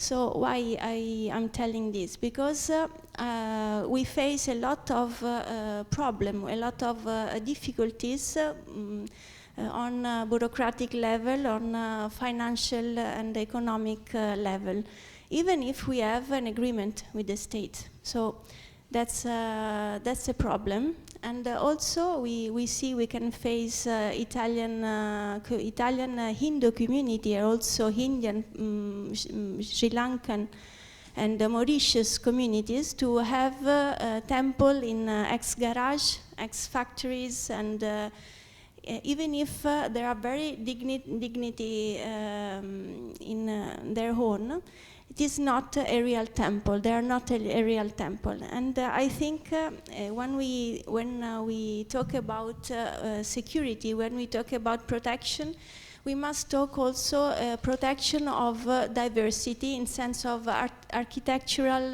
aspect, architectural and artistic structure. Because as Christine said before, diversity is a richness, and I think we think that diversity, architectural diversity, is a mean to make rising the curiosity, a good and genuine curiosity. I think I saw this picture in the brochure, and I think that is what I'm trying to say. In a city, for example, if we start, we take the example of Rome. Rome is a very ancient and very wonderful, from my point of view, city, but also because the arts is very rich. We are here in Rome, we have a lot of history of art, and I think also the place of worship are this kind of richness, must be this kind of treasure. All cities should have. And so I think that arts and also architectural structure, for example, the Hindu temple, follow the Vastu Shastra. It's a very ancient rules to construct the temple. But it's not just a structure. Under for example, the wall, there are a lot of symbols, a lot of myths, a lot of literatures, sacred literatures. So the place of worship is not just a physical places, as it has been already said, but is also a symbolic, and also we say in Hindu tradition it is the body or the home of God. So the temple must respect a dignity of also of the structure. And so I think that what can we do as religions and religious believers, we can share this kind of knowledge, also participating in sharing traditions and sharing, for example, diversity in a temple is also, it involves all kind of senses. You can see it, you can smell it, because the incense are present. Of course, I'm telling from a Hindu point of view, but I think it could be a stand to many others, place of worship in different ways, of course. But for example, the images inside the Hindu temple are important as well, because it transmits a message. It transmits some also teachings about Hinduism. Even if without images, it's okay, no problem, but you can also taste a culture, because inside the temple or inside a place of worship, you can live a living tradition. Religions are not, as we can say, reperti di archeologia, in English, archaeological okay, but there are, thank you, but there are living, religions are living issues. So as we are living people, we are living also the festival, also the cuisine, also everything it is sharing in the temple is what we can fostering curiosity to be beyond also the fear, because if we don't know something, we can have fear about this kind of different, strange people who walking in my city. But if we used to see the difference as a a kind of also a very beautiful aspect of life, I think it could help in this process to be more friendly and also more to feel the other as oneself. As in Hindu tradition, we say we see the other as oneself. No, Namaste is this kind of message. So the art, I think I want to put highlight the importance also of arts as inside a place of worship as a mean to create this kind of unity, this kind also of sharing curiosity. But of course, if you don't have place of worship, you can't have this kind of diversity. Thank you.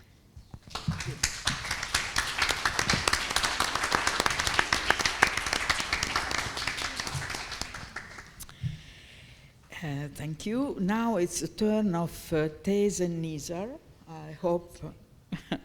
I hope my pronunciation is good enough that you understand that it's your turn. And she is Muslim. She got a PhD at Lewis University in political science. She has been formerly part of the faculty in Germany. She's now coordinator of a project sponsored by the European Commission called Trust. And she's author of many papers and books.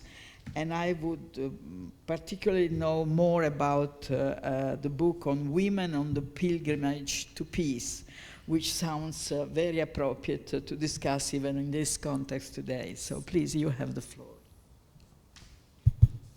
Thank you very much, and good evening to everybody here. My warm thanks to Religions for Peace, and especially to Mustafa Janab of Istituto Tevere and Luigi Di Salvo. I'm really honored and excited as well to be sharing some of my feedback about this very interesting research on protecting places of worship in Europe between inclusivity, integration, and religious freedom. I would like to highlight a sub-theme within this theme of inclusivity, inclusion, multiculturalism, diversity, such as what we've been talking about here. And I argue the case for Muslim women in European public spheres, the search for an alternative. So practically, not only the motivation comes out of the reference to this project, but also this project Trust that I was part of in Palermo, Italy. Last year, we had the concluding sessions, and this project actually dealt with actually hate crimes and hate speech against Muslim women, countering violence. So this project really is one of a very pivotal project that I would like to talk a little about, because this project is actually very dialogical in nature. So it's talking about engaging with Muslim communities, and especially women. Women in Muslim communities are obviously, they are minority within a minority. And so it's quite sometimes a vulnerable context which is attached to women. Following this, I would like to talk a little about 4 dimensions to how I put in relevance this research report, the conclusions particularly. I would like to talk about this report in the context of problems and crisis of democracy in Europe. I would also like to talk about the gender, the mainstreaming of gender in religious and social spheres in Italy and in Europe. I would also highlight democracy and Islam in Europe and the voices of Muslim women in dialogue.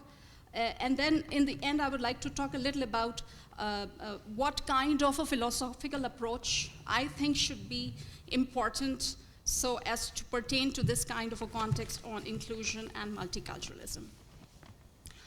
So what do we mean by the crisis of democracy? I think that the post-September 11 developments, personally, I think that they have changed events in the international arena, from the wars manifested, as in the case of Iraq and Afghanistan, the democratic unraveling of the world has not been without problems. Therefore, the very rise of the problems of the unbridled global insecurity, combined with the tension of the extremist political ideologies, has shifted the preoccupation of the modern state from conventional to non-state actors. David Held, an important political theorist, opines that democracy, which seemed relatively untroubled in the 1990s, experienced intense pressures from within and without. According to Held, security challenges like war on terror, including attempts to change regimes in Iraq and Afghanistan, and finally to transform the order in the Middle Eastern countries, have been accompanied by a widespread sense of unease about whether democracies can deliver security to their citizens. Samuel Huntington, on the other hand, opined that democratic strides made in the subsequent years by states has been marked a very encouraging phase during the 40-year period from 1970s to 2010, in which there was an enormous upsurge in the number of democracies around the world. Now, one of the biggest challenges, particularly facing Europe, lies in the problem of inclusion, rule of law, transparent political discourses, as well as contested citizenship, including political participation of religious minorities, marginal or limited choice of freedom of expression. So in a way, the cumulative deficiencies of the democratic European social inclusion policies amidst digitalization of the social spheres occupy a center stage today as a greater challenges for liberal democracy. Therefore, there is a need to dwell in the inquiry of democratic obstacles across cultures and societies in Europe, and on prioritizing solutions from exclusion to inclusion and inequality to equality and equally sustained gender, social, and political rights. The second part is dealing with gender and minorities that I want to focus. So I would like to just draw a few lines about my motivation as a protagonist to Muslim women's rights and empowerments within the larger context of debate on inclusion and freedom for young Muslim women in Italian public spheres, and particularly in academia. I'm extremely delighted to share some of the primary concerns addressed in my research on Muslim women in Italian public spheres. My principal objective aims in identifying, assessing, and evaluation of the question of Muslim women's inclusion in the domains of Muslim social spheres, as well as Italian public settings and the challenges of cultural, religious, and racial ethnic stereotypes. The social, economic, and democratic obstacles to Muslim women communities in Italian settings and their rights, freedom of participation, and inclusion in Europe and in Italian social spheres as political identities remain a huge concern. There has been very little and often a lack of research at the EU level pertaining to Muslim women and the dialogical ways in which they can impact social innovation in Europe. In fact, this is a theme which has been completely missing out. Therefore, I personally think that by bringing the voices of the Muslim women within the existing EU legal, cultural, social, scientific, and other interactive platforms can go a long way in enhancing the EU democratic credentials. Since public spaces, and especially academia, act as hub of knowledge creation, highly capable to generate new narratives that simultaneously influence opinions, thoughts, and perspectives, the role of the academic public sphere in defining and shaping Muslim women's identity in digital and non-digital contexts remain an extremely important area of research that needs to be further explored. How can the existing lacunas in EU policies on rights and justice address the question of gender? How can we address the gaps at the gender level? The gaps can be addressed in the following ways. Achieving economically sustainable Muslim communities and societies in Europe, where women take a leading role as protagonists of hope and become agents of change through countering radicalized ideas and minds. Creating a Europe for future, where the caucus of empowered Muslim women communities can address the stereotypes that think Muslim women are passive, and by countering the threat of Islamophobia through sound intellectual dialogue and through nonviolent education. Inclusive academic and epistemic spaces for Muslim women in Italian academia and arenas can guarantee and harness equality, gender justice, rights, democracy, and freedom in Europe that could play a very crucial role in their career development. And finally, helping diversify career prospects and enhance competencies through advanced training and knowledge transfer that will multiply the prospects of employment and result in overall key scientific epistemic achievements through skill developments. In the end, I would like to actually address how the Protone Project can really address the question of gender and go beyond the state of the art. So I have identified a couple of points that I would like to read here. The identification of epistemic communicative platforms for dialogue among Muslim women could address the challenges and complexities of gender equality, focused on spaces where Muslim women dialogue is rare, and communication at intercultural level often lacks to address the question of political identity, immigration, inclusion, along with the issues of cultural and racial stereotypes. The focus on gender investments, in my opinion, will also complement a model of European social governance system in that it could guarantee the participation and inclusion of Muslim women voices and address the question of fair and equal employment. Among the very crucial issues are, of course, those that are related to hate speech and often racial segregation for Muslim women communities in the European social context. This is because Muslim women are more likely to be victims of silence, even within their own communities. And this violence is also at the larger communitarian level, where Muslim women have actually faced a lot of hate crime and hate speech. Now, in the context of theory, I would like to propose a few reflections from the social theory, which is proposed by Habermas, and how Habermas tries to actually portray a very dialogical way of communication in the public sphere. So this brings a very interesting resonance for mainstreaming gender in cultural, political, and social narratives. So what does Habermas has to say in that regard?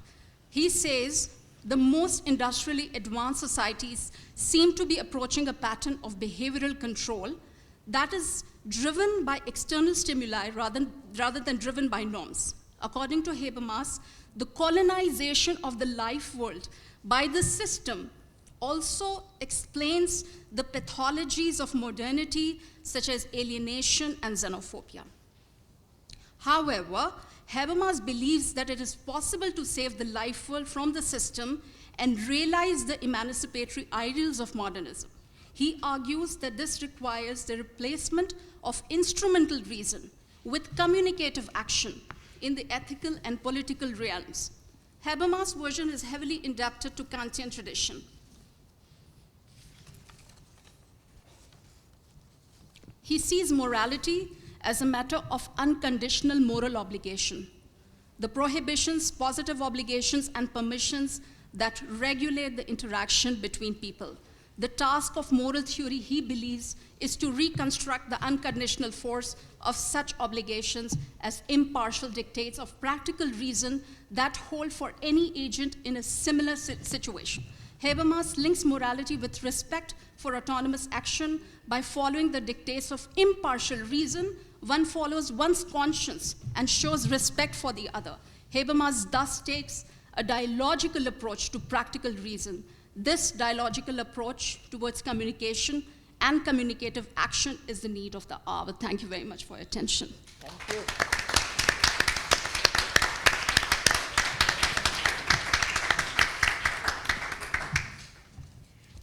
Okay, so last but not least, the floor is to Pietro Vereni, who is professor at the University of Rome Tor Vergata and also teaches at Trinity College's Rome campus, the main campus being in Connecticut. He is essentially an anthropologist. He has studied and made research on anthropology of politics, on economic anthropology, but more recently on religious anthropology. In particular, his current work is focusing on pilgrimage to the sanctuary of Divino Amore in Rome, and this is the only hint I had to understand that you are Catholic, because for the rest, nothing was explaining your personal belonging. Okay, the floor is yours. Thank you. Yes, actually, I went back to Catholicism after starting my research to the sanctuary of the Divine Love. Okay. Yes, I read with great interest the report, and I want to thank all the organizers and especially Professor Tahira Abbas for the thoughtful synthesis that he gave us of this research and the findings. And before saying a few things more precisely on that, I would like to briefly tell you why I'm here, because I think this is also part of the point. The reason that I happen to be invited by HNUP. I'm here because 11 years ago, Massimo Rosati, the late Massimo Rosati, that was then professor of sociology in my university, Tor Vergata University, organized a meeting with mostly people from Turkey, if I'm not wrong, and the premise was the Istituto Tevere.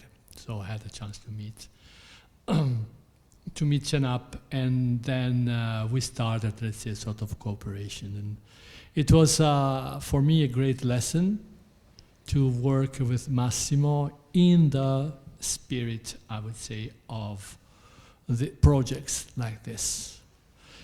Massimo Rosati died suddenly. He was 45. And he was already a renowned sociologist of religions, an expert on Durkheim, while I was editor-in-chief at Meltemi Editore. This is where I met Massimo. He proposed, and Meltemi accepted the new translation of the elementary forms of religious life by Durkheim. So it was really a very important book for Italian social science on religions. And he introduced the notion of post-secularism. This is, I think, the most important thing that Massimo did in Italy. Post-secularism became something particularly relevant after September 11. Because whilst a new wave of atheism was talking about religion as the main responsible of the social disasters in the world, post-secular with José Casanova, and then the way Massimo was dealing with it was a completely different approach. Massimo remained secular, although he was definitely attracted by Judaism. But he kept his, let's say, thoughts about the supernatural for himself, mostly. He was very... But at the same time, he understood that in many cases, human beings are better than the cultural systems they belong to. That was the individuals. There was, I think, the notion of post-secularism. So the idea that you can be involved in a very tight, in a very strong cultural structures that may be a religious ideology. But from outside, you just see the ideology. But once you are inside, and this is what a sociologist of religions or an anthropologist of religion should do, you see that people are able to be more flexible than their supposed beliefs. This is what I'm saying, because there is a sort of invisible ghost in meetings like this. It is the fact that we all know that there are problems among religions. We know that there are serious problems. But it is as though believers, human beings, individuals, have the strength, the moral strength, I would say, to overcome many of those problems. Okay, this is the great lesson, I would say, that I took from Massimo, and the main reason why I like to contribute to projects like this. So I read this the findings, and of course I'm looking forward to reading the survey. But I think this is what I missed most, exactly because we need to know more about the tension that there is between sentiment and action, attitudes and deeds. And unless we have reliable data on attitudes, how do we interpret the deeds? We don't know what is the ratio of Islamophobic acts to the Islamophobic attitude, and we don't know what is the ratio of the the Jew hatred, I would call it like this, the Jew hatred compared to the attitude. So the facts and attitude should be absolutely analyzed, this relation. So that's why I think that I cannot but repeat the question that Professor Custodis offered you about this, the point that she raised. And I finish with let's say a more general reflection on the title of the research that I think should give us even more to think of. Symposium on protecting places of worship. I'm very interested in the two words protection and places, because the notion of the place brings me back to this tension between institutions and individuals, okay? So is it important also that we find a way to protect individuals? Maybe, what are the processes of securitization of individuals?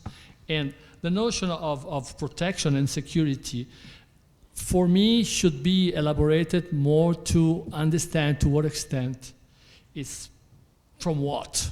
From what? Because it is, again, there's a lot of unsaid in this type of researches. And we should say more clearly, protection from what? Because it is obvious that the Jews, the Christians, and the Muslims may interpret this word protection in very different ways. Are we going to be protected from radicalization or from victimization? Are we at risk of becoming agents of violence or object of violence?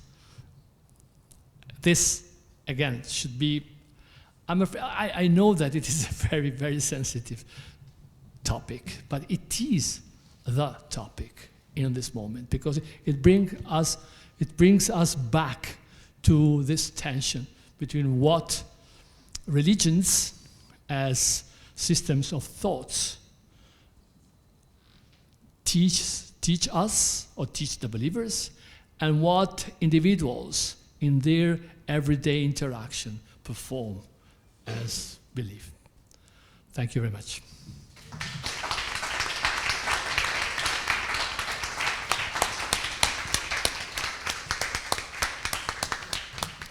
Thank you.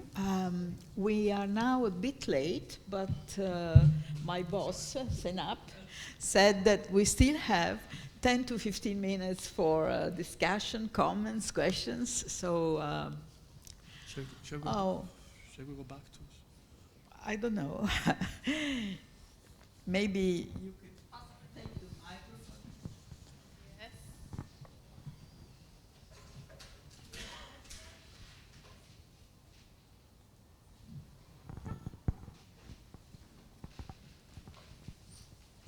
Okay, thank you. Yeah.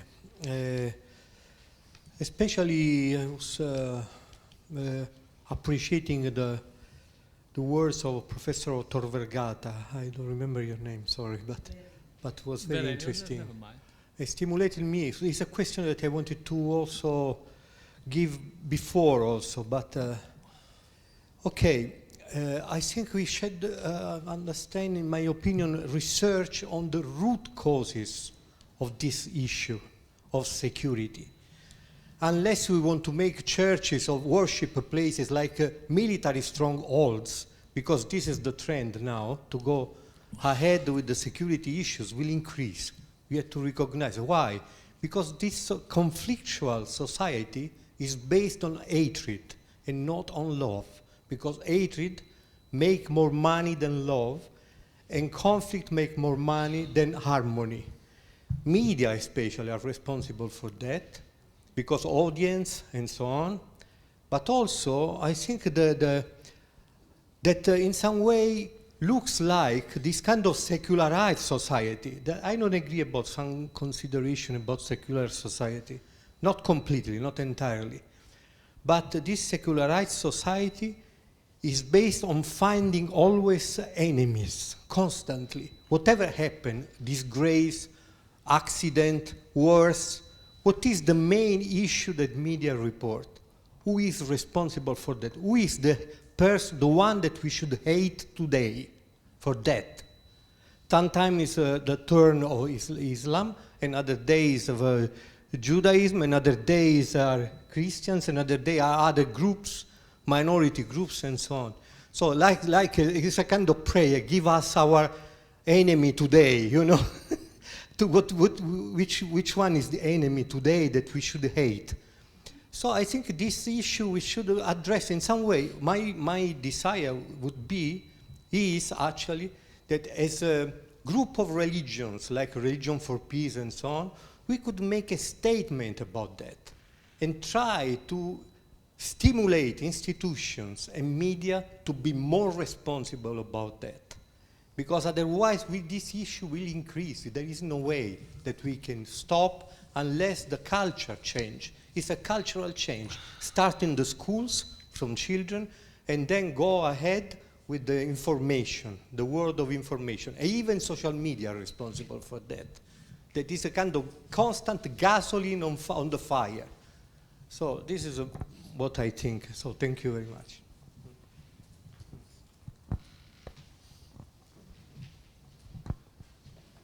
May I immediately respond? The crime rates in all Western European countries are going down since the last crime rates, going down. So it is, please do not overestimate what the media write. You have to look on the reports, what is really happening. And we should not make things worse than they are. But in democratic, open societies, crime is going down. We should appreciate that.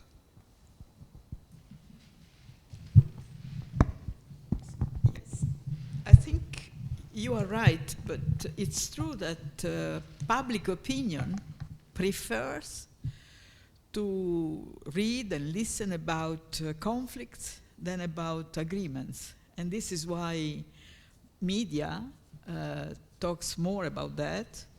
And this is why perhaps the speaker before you said that conflicts make more money than peace. And there are many examples of that, even after October 7. So if the media...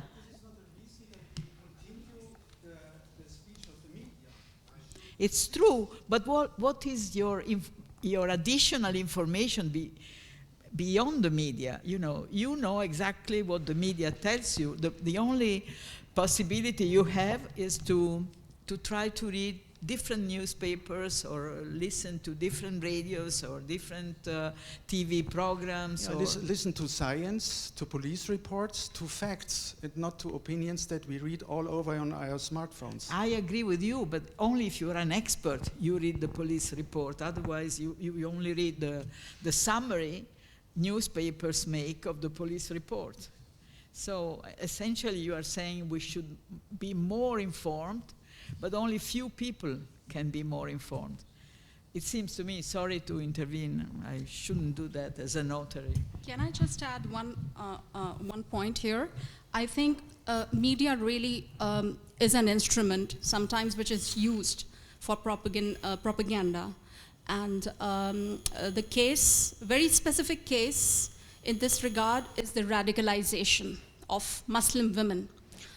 Through the use of internet, through the use of social media channels, particularly in the case of how the Islamic State recruited, Muslim women to serve the army of soldiers for Islam. So I think the media has to be really like sometimes manipulated to exploit the anger, the vulnerability of the people. And in this case, it was Muslim women who were recruited in the ranks of ISIS, serving as jihad brides. So to cut it short, I think propaganda is used to manipulate public opinion. Thank you. We have time for 2 more questions, and the floor is yours in this case. Thank you. I've got a question addressed to Tehsin Nisar Hussain. Thank you very much for your keynote speech. You mentioned Muslim women being a minority within a minority, and you also spoke about empowerment and discursive ethics. And I was wondering, like, when we think about deliberation in the sense of Habermas as an ending point of an empowerment process, where are we in this process when it comes, for example, to Muslim women, but also to other religious minorities whose voice is not being heard in like the public sphere in the same extent others are, and what do we need for, like, maybe which spaces, which institutional changes, or what is it that you would suggest that we need to, like, further contribute to this process of empowerment? Thank you very much for this very interesting question. I personally think that the role of dialogue is very important. What we are doing here today is very crucial to the idea of democracy, to the idea of debate, to the idea of pluralism, multiculturalism, because the road to enlightenment goes through dialogue. If there is no dialogue, there is nothing that really could guarantee progress and prosperity for humanity at large. So I think the core essential within the moral theory is basically the communicative action. Communication through dialogue, communication through interfaith mechanisms, a very bottom-up and top-down at the same time. So it's a very balanced way in terms of the structure as well. Thank you for this question. I think that it's very relevant in this context. I think there is one more question, and that's the final question. So thank you very much to all of the panelists and for all the time you've taken to read the report and provide some very useful insights. Perhaps mine is more a reflection on some of the points made. And I think perhaps we're losing sight of what we started with. The Protone Project is the 6th European Commission project in a row that is focused on protecting places of worship from a protective security angle. It's a recognition that there are problems that institutions face. I think getting into whole sorts of debates about the values of religion and how religiosity and interfaith can impact on how we are as a community of communities is valuable, but it's sort of beyond the immediate scope of what we were initially targeted with, which means that, indeed, that our findings speak to issues around security and protection and safety and safeguarding and against vulnerability. But we also do want to be able to speak to other themes that are ongoing and have become emergent in the light of the last 12 months. The point about Islamophobia and anti-Semitism, and even fear of religion per se, it's not an aim to relativize communities in terms of their suffering. It's an aim to underscore the fact that these are observable, tangible, measurable, identifiable, and extremely well documented outcomes that have official reporting dynamics as well as everyday community experiences that give us insight into the fundamental social problems that exist everywhere in Europe. So there are many, many challenges for us all as people of faith, as people of non-faith, as people of culture, etc. But ultimately, we've got to get the dialogue right, and I think that's really valuable and true, and I think that's almost like a no-brainer. Of course we have to talk to each other, but we have to stop that to a considerable extent because of the politics, and that's the main issue, I think. The political climate is very, very polarized. We have economic insecurity, and this idea of a hierarchy of cultures and values is mingled in with all of that. So we've got to be wise to all of this, and got to be brave and honest and dedicated to the cause. But to relativize suffering is always an issue of going back to basics and starting all over again and ripping it up and beginning from scratch. There are many communities who suffer, and we need to work to protect all. That's just a couple of remarks. Okay, so there are other final comments that speakers want to make, or we should conclude here as Senap is more or less hinting to me with his eyes. If there is no urgency in giving more comments, I think we should thank all the speakers and the audience and take maybe 2 minutes and start in 2 minutes from now the final session. Thank you very much to all of you.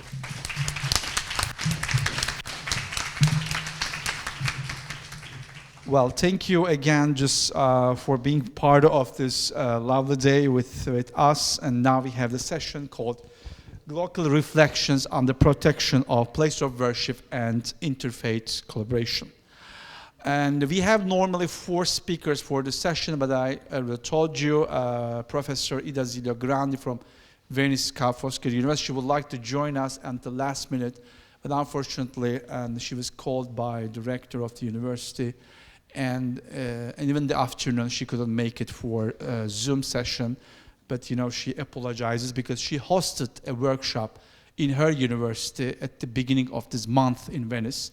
We had a lovely discussion with her students and from different religious and cultural backgrounds. So she's very interested in the project, but hopefully we are looking forward to hosting her in January in the final conference of the project, again in Rome. So the project is full of Roman moments, so we would like to have more and more friends here.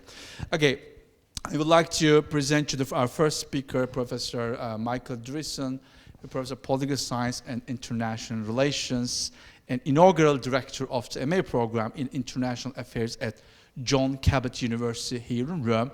As I told you beforehand, also Pamela Harris from the same university is among us today. I'm very glad to see her. He also directs the Rome Summer Seminars on Religion and Global Politics. I'm very proud of being part of it upon his invitation. And Michael received his doctorate from the University of Notre Dame and has been a postdoctoral fellow at the Georgetown University's School of Foreign Service in Doha in Qatar, as well as a John Monnet Fellow at the European University Institute in Florence. Dreesen's book includes, and I start with the most recent one, a very relevant one to our project, The Global Politics of Interreligious Dialogue from Oxford University Press last year. And this year we had the opportunity to present the book together at the European University, European Academy of Religions in Palermo and Sicily. And he also published, again recently, an important book co-edited with Fabio Petito and Fadi Dao on human fraternity and inclusive citizenship, again, interreligious engagement in the Mediterranean. And now the floor is yours with the title Transnational Interfaith Actors in the Protection of the Place of Worship. Thank you, Michael. Thank you very much, Zeynep. Thank you for that introduction, and thank you for bringing me in to speak this evening. It's been a lovely workshop so far. I was very excited to hear about this, the research, and some of the wonderful conceptualizations that came out of the project. I think very rich ideas, security through solidarity, and sort of a security-conscious spirituality. I think these are excellent, and I'll try to connect them somehow a little bit to my work. So thank you, and thank you, Zeynep. As Zeynep was mentioning, my work is more international, so it's more from a global sort of perspective, and I've been working on this project that I call the global politics of interreligious dialogue, focusing in great part on the development of new sets of dialogue declarations and the ideas and politics which have been emerging out of them, particularly in the Middle East. And I want to use that research just to offer a couple of reflections on maybe the international and global, as the program has put it, dimensions of some of the questions that we've been talking about today. And just really make a couple of points, especially here as the time is coming to an end, and I want to make sure that we have space for questions. So my first point is I want to connect somehow this question about the protection of places of worship and link it to what I see as emerging from interreligious dialogue initiatives over the last few years, particularly in the Middle East, emerging from a transnational dialogue movement, I would argue, a connection between concern for the rights of minorities and the development of what I call citizenship narratives or citizenship discourses in many of these initiatives and the declarations which they have constructed.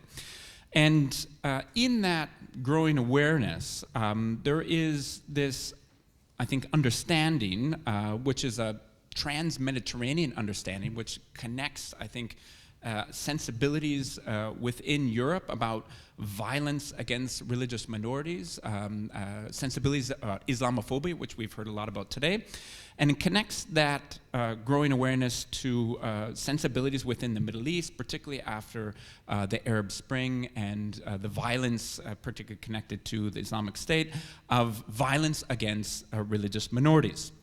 There is something of a strategic reciprocity, I think, at work here, but you see interesting groups of religious authorities responding and sort of connecting the issue of Islamophobia in Europe to the question of religious violence against minorities in the Middle East, and responding to that through the development of, I think, stronger language on religious freedom and the protection of religious freedom. Now, religious freedom means very different things in different circumstances and different contexts. In particular, very different understandings of how individualistic oriented religious freedom is or should be. However, again, through my work, I want to note that the protection of houses of worship and the protection of places of worship in all of the declarations that I have seen and worked on has never been questioned. So that is a really, I think, a deep commonality across all dimensions when talking about religious freedom. But what I find extremely interesting is that the development of these positions on religious freedom in these declarations that I look at has naturally developed over time into a position on citizenship. So it's moved from a position on defending religious freedom to move to a position on a sort of a vision of developing citizenship, or what is often referred to as inclusive citizenship. And therefore, that protecting religious freedom requires protecting rights. And that means the rights of Muslims to worship within Europe, but also the rights of Christian minorities and other religious minorities to worship and to the places of worship in the Middle East. Both of those require strengthening citizenship. Now some, and I think in interesting ways, have traced this development of these citizenship discourses and this development of the stronger position on religious freedom to discourses on fiqh al-aqaliyat, a sort of minority jurisprudence on religious minorities within Muslim majority circles, including by some superstar Muslim actors like Yusuf al-Qaradawi and bin Bela. But it has led to the development of positions on the rights of religious minorities and the rights of citizens, again, in both Europe and the Middle East. And there's a sort of a strategic and logical coherence to that development, I think, that if we want to protect Muslims as minorities within Europe, we also want to protect religious minorities in the Middle East. So there's, I think, definitely a strategic and globally a geostrategic dimension to this development of religious freedom discourses and citizenship rights discourses, but also critically, what I'd like to argue, put on the table, there's also been a development of what I would refer to as new theological or philosophical thinking on citizenship within these discourses. That push to respond to the question of Islamophobia, push to respond to the question of religious violence, a growing coalition of religious leaders have developed a positive reading, a positive religious reading on citizenship and on pluralism, what some of my colleagues refer to as a reading of religious social responsibility to engage with fellow citizenships, and what I refer to as the development of a dignity, freedom, citizenship principle. Namely, much more confidently saying within these declarations that God created all human beings with equal and inviolable dignity, that such dignity requires religious freedom, and that both dignity and freedom require the strengthening of more inclusive citizenship within and across societies. I think there's clear parallels here, and we're in Rome, to the logic of documents within the Catholic Church like Dignitatis Humanae. I trace this in my recent work through documents like the Marrakesh Declaration in 2016, which was really focused on violence against religious minorities, but then sort of developed more broadly into discourses and thinking on citizenship in documents like the document on human fraternity, some of the Al-Azhar documents on citizenship, and the Mecca document in 2019. And in my work, I sort of collectively think about these as articulating out some kind of expression of religious humanism, particularly in the human fraternity discourses, recent human fraternity discourses. And I think that part of that evolution, it represents some process of discovery. Discovery, I think, continuing discovery, I think, of religion's role and place within modernity. But also the recognition, I think, that, and I think this is a really important, I would say, acquisition of the interreligious dialogue, sort of global interreligious and transnational interreligious movement, the recognition that religious pluralism today, that religious freedom today, that the religious other today is good for religion. It's good for religious flourishing. It's good for religious renewal, and it's even good for religious authorities. And what is more, that we can link that to, I think, a discovery that there at least exists, discovery by many religious leaders, that there exists at least some version of democracy, of liberal democracy even, which is not hostile to religion, and which might actually need religion or rely on religion to help it to regenerate things like solidarity and fraternity.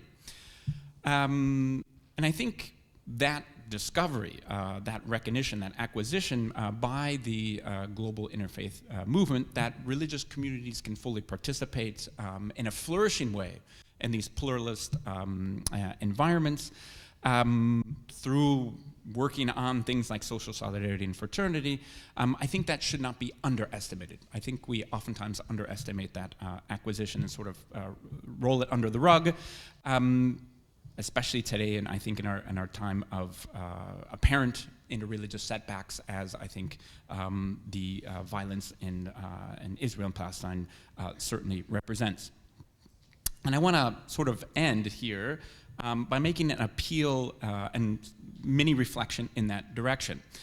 I think, as I reflect on my work and reflect on the work of Protone, I think that one of the most important things that transnational interreligious dialogue can do for the protection of houses of worship and for the protection of, and for the creation of security for different religious communities in Europe and across the world is exactly to continue to develop and to articulate this vision, which is a vision, setting a global vision, a religiously rooted vision, and mobilizing for that religiously rooted vision of what a durable peace could look like, and naming the terms of that durable peace. And that durable peace is, I think, could be defined exactly by some of these principles of inclusive citizenship, which I'm referring to, and which calls forth, I think, positive religious energies within local religious communities to more confidently enter into relationships of solidarity with religious others near them, and live those solidarities and live those relationships as faithful, authentic religious relationships.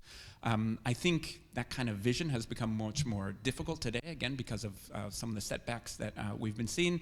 But if we take the long run sort of look, if we take the last 30 years and recognize how much has actually been done within interfaith relations, I think there's much to be hopeful about, and naming some of those acquisitions within the movement, naming this dignity, freedom, citizenship principle, seeing that as an authentic expression of religious humanism, I think can be a very powerful way to sort of do the long run social development, which I think religions are especially well placed to do, to create the social basis for real protection, real social protection of places of worship and people who worship differently. Thank you very much.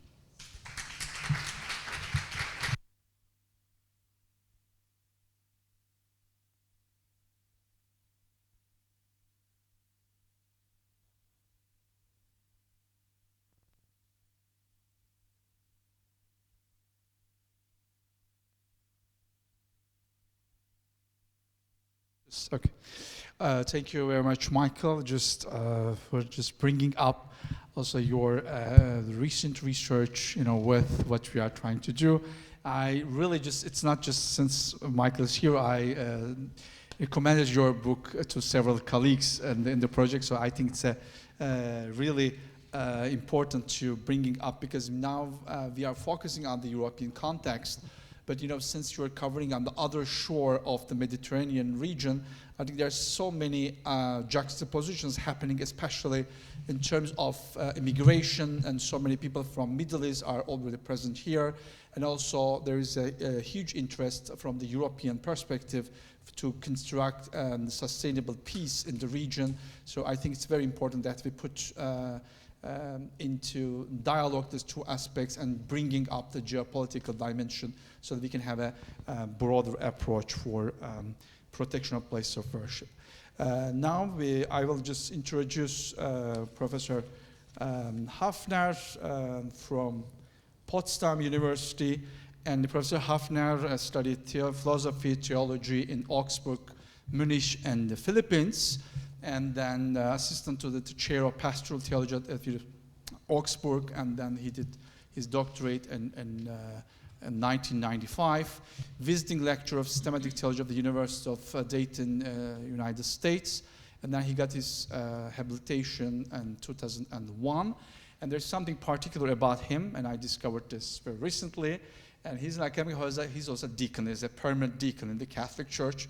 So he has this both, I would say, roles as an academic layman, but also on the other hand as a deacon serving the church actively. And since 2004, he's a professor of religious studies with focus on Christianity at the University of Potsdam, very close to Berlin. And he was also Dean of the Faculty of Arts and visiting researcher at the University of Southern California. Recently, I met him in Tirana, Albania, where he spends his sabbatical year, as far as I understand.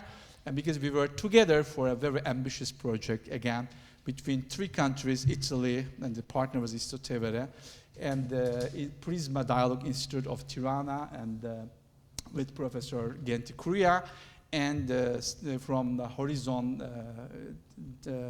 Association from Skopje, Macedonia, funded by the Anna Lindh Foundation. And let me also share your presentation with our friends in Zoom, so that they can just also have this moment. Okay, the title is Reconstructing a Place of Worship Between Memory and Future, the Case of House of One in Berlin. Thank you. Yeah, thank you for the introduction. Thank you for having me here. After this very global perspective, now comes the local perspective. This is how we make local discourse in this round. Jenab asked me to present the project that we follow or we initiated in Berlin, the House of One. You might have heard of it already. And so I give you some, the first is to give you only the idea, then I give you some pictures for those who do not know on the planned architecture. We are right now in the procedure of starting the construction. Then I will give you some 6 takeaway messages of the whole project.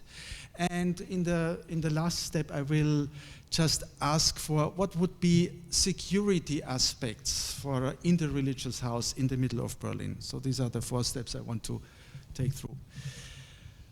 So the idea actually is that, and the initiators comes from the Abrahamic religions. It's a Protestant parish, Lutheran parish, that sponsored a place that was an open place that was not used anymore, because it is the place of a former church that is not used by the parish. They have enough churches there. They have far too few participants in the churches. So why should we build another church? So let's do something new. And then they asked a Muslim community, mostly the Hizmet movement that is strongly involved, and the Jewish community. In both of these religions, you have this intra-religious diversity. So if you choose Hizmet movement, other movements will not join, because they say they are traitors, they are not the real believers, and so on. If you choose a certain Jewish community, others will say, no, they're liberal, they are so progressive, they are not real Jews, they don't have the tradition, and they don't keep the Sabbath really, and so on. I'm very much into the inner Jewish discussion, because in my home university we have a focus on Judaism, and we have the only formation for rabbis, for liberal rabbis in all over Europe on an academic scale. And when I was dean of the College of Arts and Sciences, we asked the government to finance a school for Jewish theology, and this is now in Potsdam. So we have a certain bias for Jewish discussions. And the third one is, if the Protestants start, the Catholics said, oh no, there's enough Christianity, we don't need, we're short of money, we are only 4% in Berlin, so no, 10% in Berlin, so why should we pour in money? We are hard to keep up all our old churches, so let the Protestants do that. So if you bring religions together, you don't bring religions together, you bring 3 different denominations together who always are in discussion with their neighbor denominations. And you also import all the discussions that are in a religious or liberal and orthodox and person here, person there. So it's not this what we always think, the three religions, they communicate with each other. Then we see, no, it's not three religions, it's three communities and 50 persons who really do the project. From outside, people think, Berlin think, great, the three religions, they unite now and they have one common building and great. If you come closer, you see the differences. So from outside, it's interreligious. From close by, it's an intra-religious dialogue. So, can you take the next? Yes. Okay. This is I think the most precious idea of the whole project, that we do not just do dialogue, another talk, another academy, another exchange and so on, but the new thing is to build something together. This is what Kofi Annan said. If religions do something together, like build a house, build a bridge, build a street, I don't know what, they do not only share their heritage and discuss about their religious traditions, but they have now something in common that they have to protect. And a common construction is a new style of dialogue. It's not exchanging words, inviting the other to your liturgy or to your, but now we have a common project. And I think this is a new category, that from exchange texts, exchange opinions, now let's share money. You invest, we invest, they invest, millions, and this makes the thing very complicated, but it makes it also very worthwhile to keep with the project. It makes it very stable. So this is why Kofi Annan was really right, that the ultimate answer is building together is the ultimate manifestation of the new paradigm. From my experience, I can say this is really a new paradigm. Next one. Okay, the history is not so important. Perhaps only that it's already now nearly 15 years old, and we are so far behind our schedule. We should have built 5 years earlier, but you have no idea how complicated this is to discuss with the different communities, the different religions, denominations, with the state of Brandenburg that gave us some millions, the federal government of Germany that gave us, the private sponsors, who all have their own ideas and their own regulations. So it's a huge, I would say, accumulation of bureaucracy to get the money and to use it to buy bricks, to buy workers and so on. So we are in the phase from idealistic now to the very pragmatic. How do you pay an architect? Who pays the architect and so on? What is very important for this project is, and for interreligious dialogue, beyond we do not only build the house, but we employed several persons who do educational work all over Berlin. So they go out and go to schools. They have talks in public. They are on the internet. So some people, when I went to a congress in Italy in last April, they thought, the House of Fun is built already. So they thought the house is built already because there's so much public attention and so much public reports that people do not know it is still a plan and it is still now growing, but the heavy educational work made it Fata Morgana that it's already there. Now, this is how it should look like after a long contest of architects. It's not 3 buildings. It's 1 building, and it is not a church. It is not a synagogue. It is not a mosque. Something in between, but it is a sacral building. So it cannot be a bank, or it will not be a mall or something like this. So the Berlin people will see this is something so sober, so non-functional, this must be something else. And I think it is very important in a secular society, a secular city like Berlin, where you have around 15% of believers. 85% are non-affiliated, and half of the 75 are non-believers and are non-affiliated, and 50% of this 75% are atheists. They are not only non-affiliated, but they are non-believers. Their religion is something they don't care. It's a friendly indifferentism. It's not atheism, but a friendly, is not necessary for my life.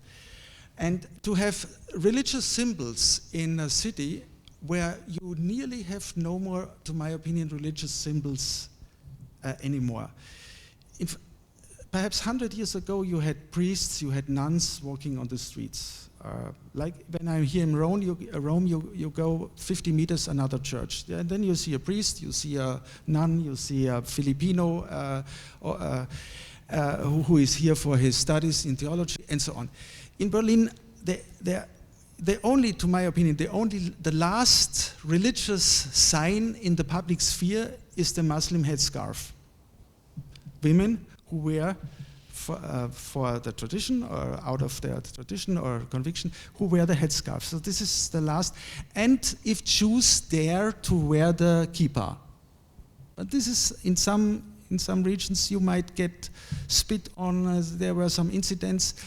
But there are nearly no Christian attires anymore.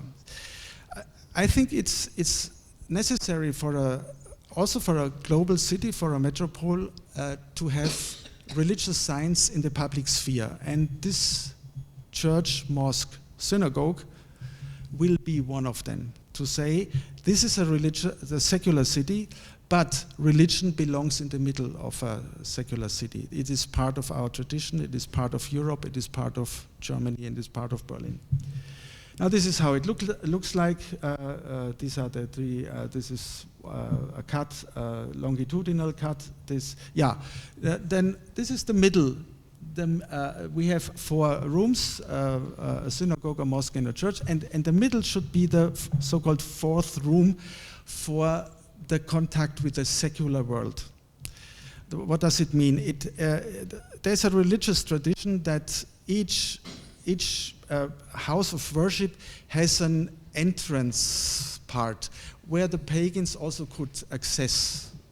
Like in the Jerusalem temple, there was the Vorhof der Heiden, the court of the women or the court of the pagans. Yes. Yeah, different, yes. So there was the priest, then there was the Israelites, the women, and then the pagans, yes. And the Orthodox Church has a narthex, where they just, where you're not in the church, but you're not outside either. So this, we said it should be a place where the tolerated secular can also be, where there should be talks. That is not the liturgical place, but a place to meet with the secular majority. And to my opinion, the main challenge in the next 2 generations will be not interreligious dialogue, but the dialogue between the religious and the non-religious, especially in Germany and Middle Europe. So why do you believe in a God and in a transcendent being, and why do you have higher values? So we have to explain together, the Muslims, the Jews, the Christians, the Baha'i, the Hindus, why is it good to be religious? Because most people won't understand. And all the numbers we have in Europe are going down. Religion is evaporating on a broad scale, And the next generation will show that only around 1/3 of the kids of nowadays families will be part of the religion of their parents. So we don't know where the journey will go, but we are in an erosion of religion all over Europe. And the dialogue with the non-religious is so important. Okay, we have some cooperation partners in Bangui and in Abu Dhabi, and they are all very different. I don't go into greater detail. Now, this is the takeaway. So if you want to memorize anything. This is all on this slide. First, this house is on the birthplace of Berlin. It is the earliest settlement of Berlin. This is why there's an archaeological site for the first graves of the early Berliners, so to speak. And it is in the middle of the city. It's not in the vicinity, like you said. If also many of our Muslim prayer rooms are outside in an old airport or somewhere else, but it is right in the middle, close to the town hall. The second is it keeps also the memory of all the dark anti-interreligious events that took place here right on this spot. That in the 16th century, 17 Jews were burned because they were Jews. In 30 years later, 1542, a Protestant pastor wrote a horrible polemic against the Mohammedans. In 1933, there were the flags of the SR, the National Socialist Corporation, inside the church, showing that Germany is a Protestant and Lutheran and Christian, and we all come together for the national movement of Adolf Hitler. And so on. So there were many incidents that are the opposite of interreligious dialogue, and we commemorate somehow also these steps of our history. And to make it short, this I said already, landscape I said already. Yeah, my question is, will interreligious dialogue in this case and in other cases bring out or experiment with new forms that will go beyond the exchange of traditional forms, or will they develop something new? I know there is a phobia against any syncretism. We did a research on interreligious groups, and if you say the word syncretism, everybody is shocked. No, this is not a unity, but we keep diversity. But why are we so afraid of really developing new rituals that all religions can share, new prayers that all religions can share, new formats that all religions can share, where if we suppose we have the same God or we have a similar revelation or whatever. Still we are in a phase, in an era where religions keep this really a strict profile. And to my opinion, this is too much of let's keep the border closed, and everything that mixes is already syncretism, is something very bad. It's heretic, it's idolatry or whatever. Perhaps we should, this is only a question, perhaps there will be a religion of the Abrahamic religions, or a piety of Abrahamic religions that goes beyond only exchange of traditional forms. And the last question, security reasons, security concerns in, there's no file for that. Since the German public is, especially the Berlin population is religiously indifferent, there's no danger of assassination or atrocities or whatever. I think what will happen is that there will be some sprays of Nazi symbols of some crazy neo-Nazis or young guys who don't even know how to write neo-Nazi. But then there will be a conflict perhaps within the religions between DTIP, that is the Dianet representative in Germany, and the Hismet participation. There might be some frictions. But there will be no fundamentalist attack, to my opinion. So The thing that will be, to my opinion, be most protected will be the synagogue part. That should be, there should be, we should be aware that there should be no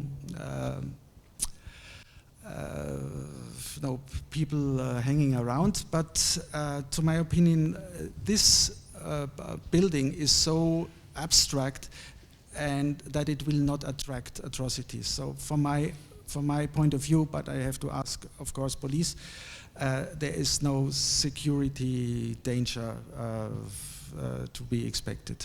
Thank you so much.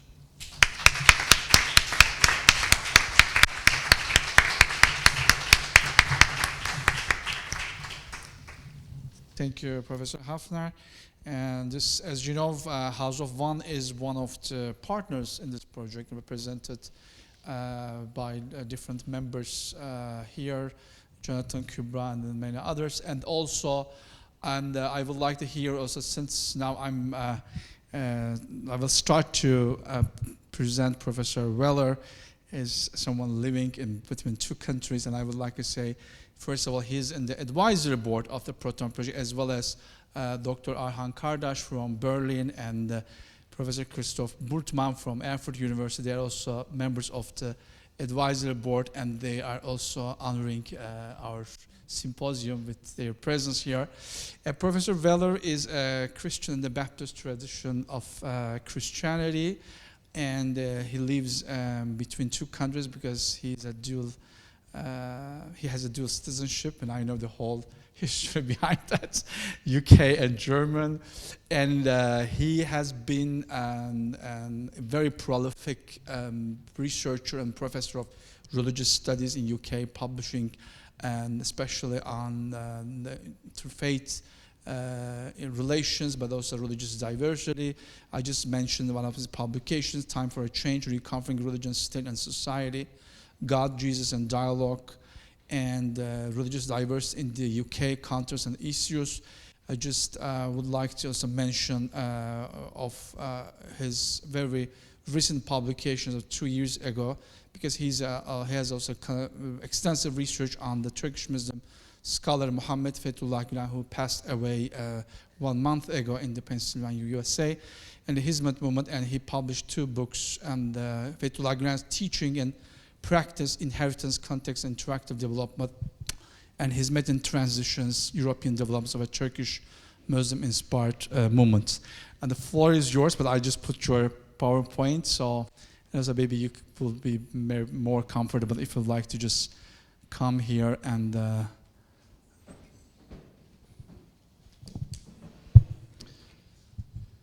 Okay, thank you very much, Chenab and others, for both the opportunity to speak now, the last contribution, and also the challenge, because hopefully I can keep you awake after such a long day. So it's both of those things. But what I'd like to do is share in quite a personal way, I guess. We've come from international through local, through very local into personal, because I've been involved in one way or another in interfaith dialogue over, I guess, 4.5 decades now. But what I'd like to share is not the proposals and the solutions that I have within those things, but precisely because I've been involved in interfaith dialogue for so long, a series of questions.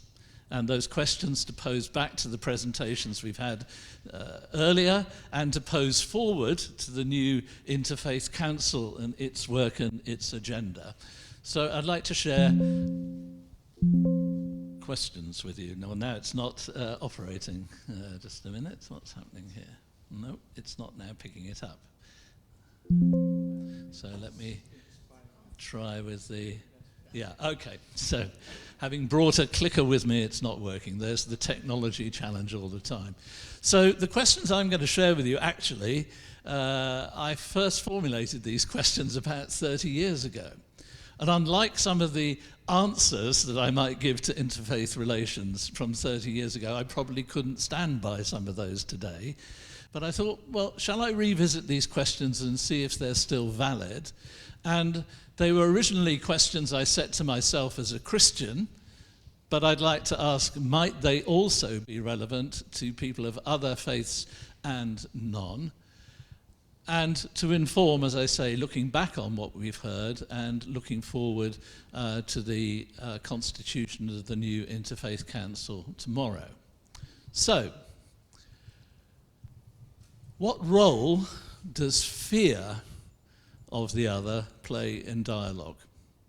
To take a very simple example, when I was a young person, and it just happens to be in this case an example of a Roman Catholic nun, but it might have been an example of a person in another part of the Christian tradition or in other religions. But when she came into what was an Anglican church, she said, "This is the first time I've ever come in this building because I was taught if I came into a building like this, the roof would fall down on me." Now this is serious, and this is real, and this is deep. And it's there in different ways among different religious traditions.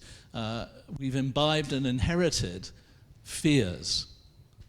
So if we can remember those of us who engaged in dialogue and those of us who visit places of worship of other traditions, what did it feel like the first time we stepped over that threshold? Were we afraid? Did we have fears? Sometimes fears in a good sense. Might I do the wrong thing that might offend my hosts? So what role does fear of the other play in dialogue? What role does fascination with the other? And there I don't mean curiosity, which is a good thing, but sometimes when people get into faith relations with one another, they become very, very enthusiastic about the other religion to the extent that they no longer ask serious questions about it. They just become fascinated about it in an uncritical way. What role does ignorance of the other play in dialogue? So the first group of questions, I'm not going to give a lot of commentary on them.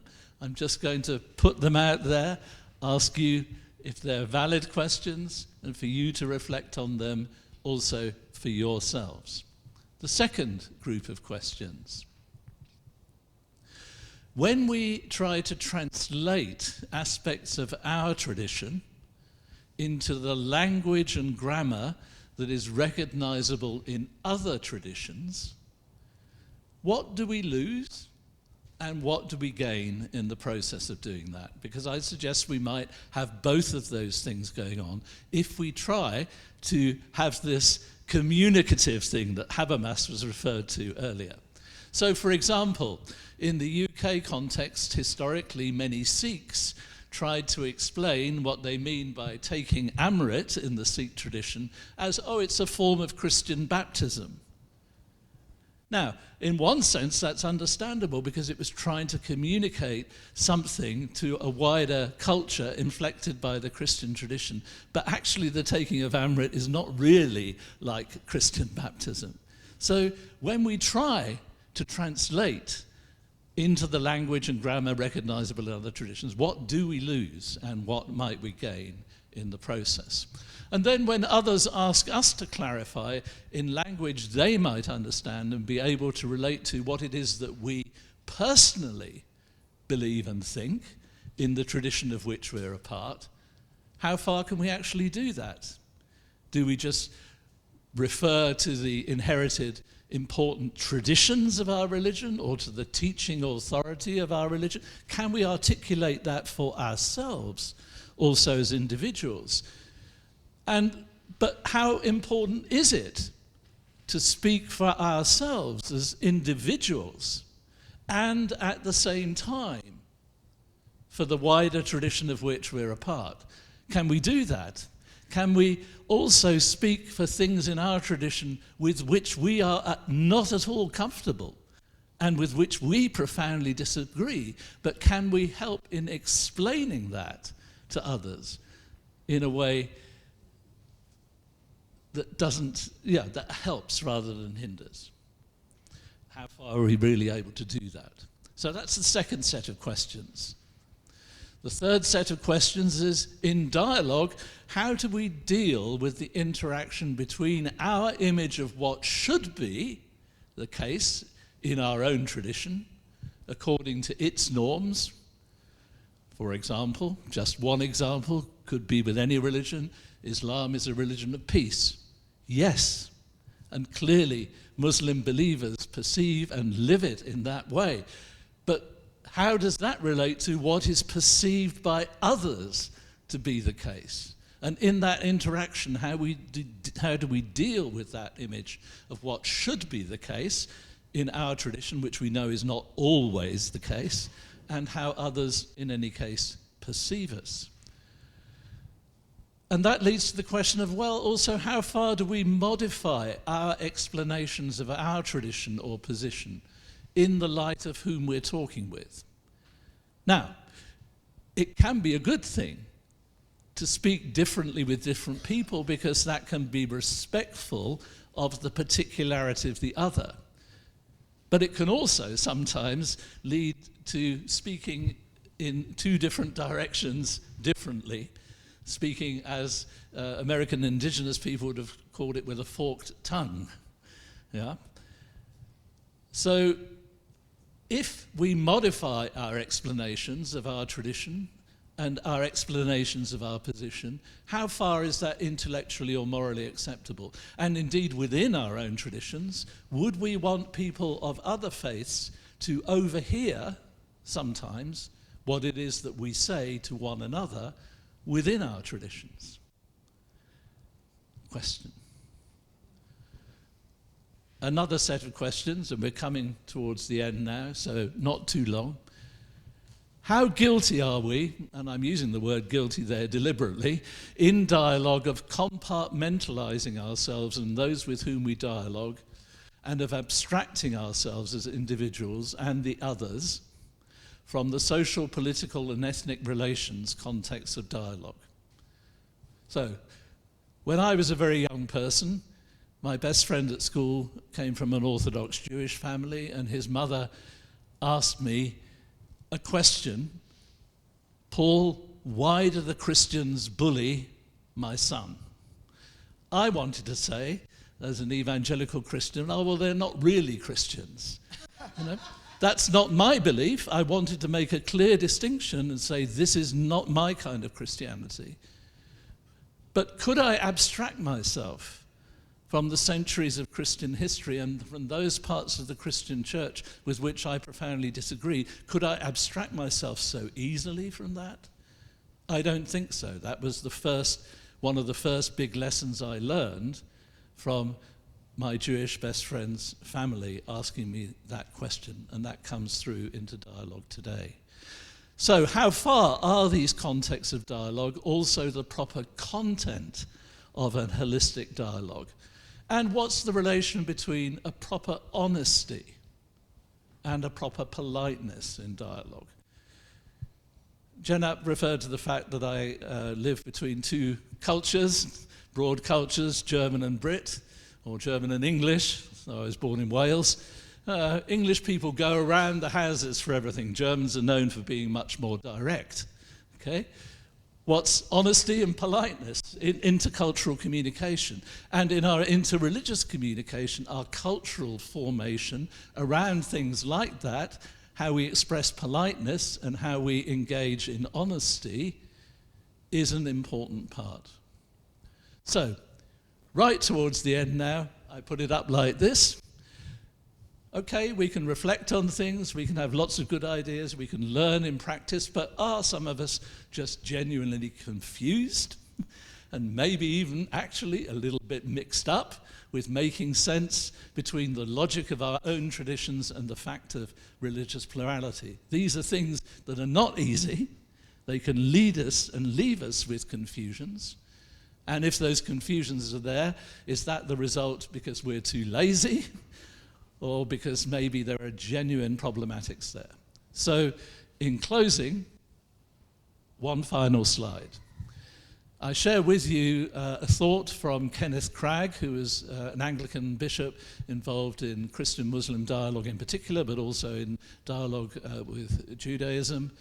The contemporary relationship of faiths is a doing that is looking for a knowledge, aware that the knowledge that may finally justify the doing can be had in no other way. So the building of the house of one together is a doing which leads to a knowledge. Interfaith initiatives, I suggest, even if or actually because they're informed by serious ongoing questions, one or two of which I've tried to share, require serious mutual commitment.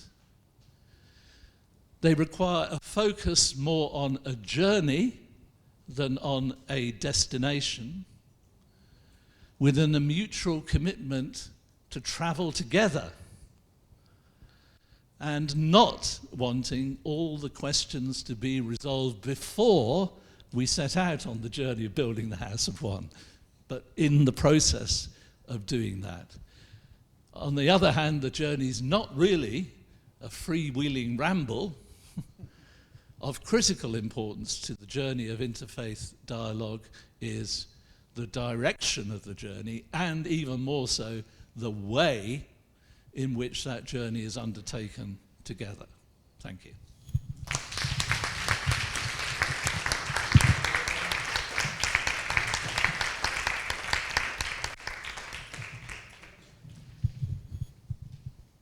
Professor Weller, thank you so much, because I think what we are actually doing, as is here, there are so many interfaith practitioners among us, and you just really, I will say, challenge our minds and our activities, and I think it's a very important contribution how just these questions will be, I think, really, I will say, these guides for our work, and not for this project, but just we will be more, I will say, questioning and being more sensitive about what we are actually doing in the field work.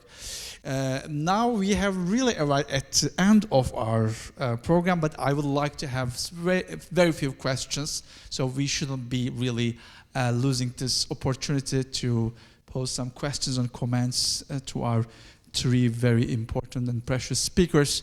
So if you have very quick questions, and please, we can just try to limit ourselves with 2 or 3 questions or comments, and I will kindly ask you to be very concise.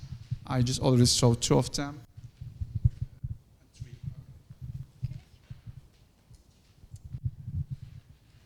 Thank you very much, Professor, for your very interesting perspectives about the journey of interreligious dialogue.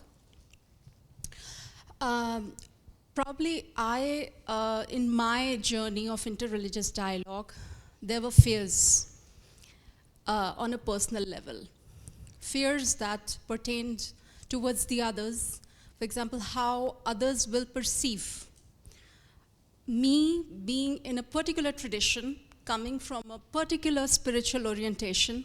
So it was more like how I would be actually, assessed. This is a kind of, it's not a kind of fear, but it's a kind of, how would one be assessed by the other? And that it could have the tendency to generate itself in a kind of fear. In your opinion, for the young people today who are very much in line with the global technology, which is shaping ideas and which is shaping narratives of cultures and religions and faiths, what would be the best way to, address this kind of a perception about faiths? Thank you.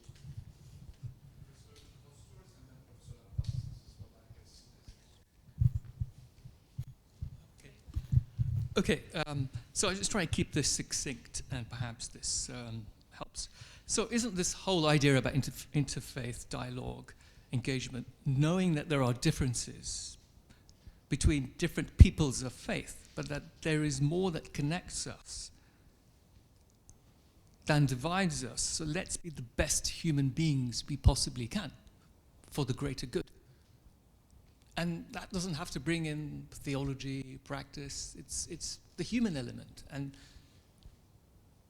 I think it's a no-brainer. I don't understand why people wouldn't want to know the other. I mean, knowing the other is interesting, it's fun. I mean, sameness is boring, difference is exciting. Anyway, I'll go on otherwise. Yes, I would like to know more about what is the meaning of syncretism in what Professor Hafner said. Well, maybe not Professor, I don't know. Yeah, Dr. Hafner said. Professor, okay. Because if syncretism is a common prayer in the sense that we find a common denominator or something like that, it seems to me that what we have in common is at most the Father God. But don't you think that in this case, for example, for Christians, this syncretism would imply giving up to Jesus Christ, which seems to me a bit too much. On the other hand, if you mean by syncretism the fact that we, for example, we all participate to the prayers of the others. You know, I go to masses and you come to listen to the liturgy on Erev Shabbat. That's a different story. I think the syncretism would not imply the reductio to, but something which is considering the diversity of wealth, as many people said today in the afternoon. And it seems to me by looking at the building of that you showed with 3 different rooms for different religions, and 1 common center for non-religious people. This seems to be more related to the syncretism in the second sense rather than in the first sense, because you would have only 1 room if you took the first meaning.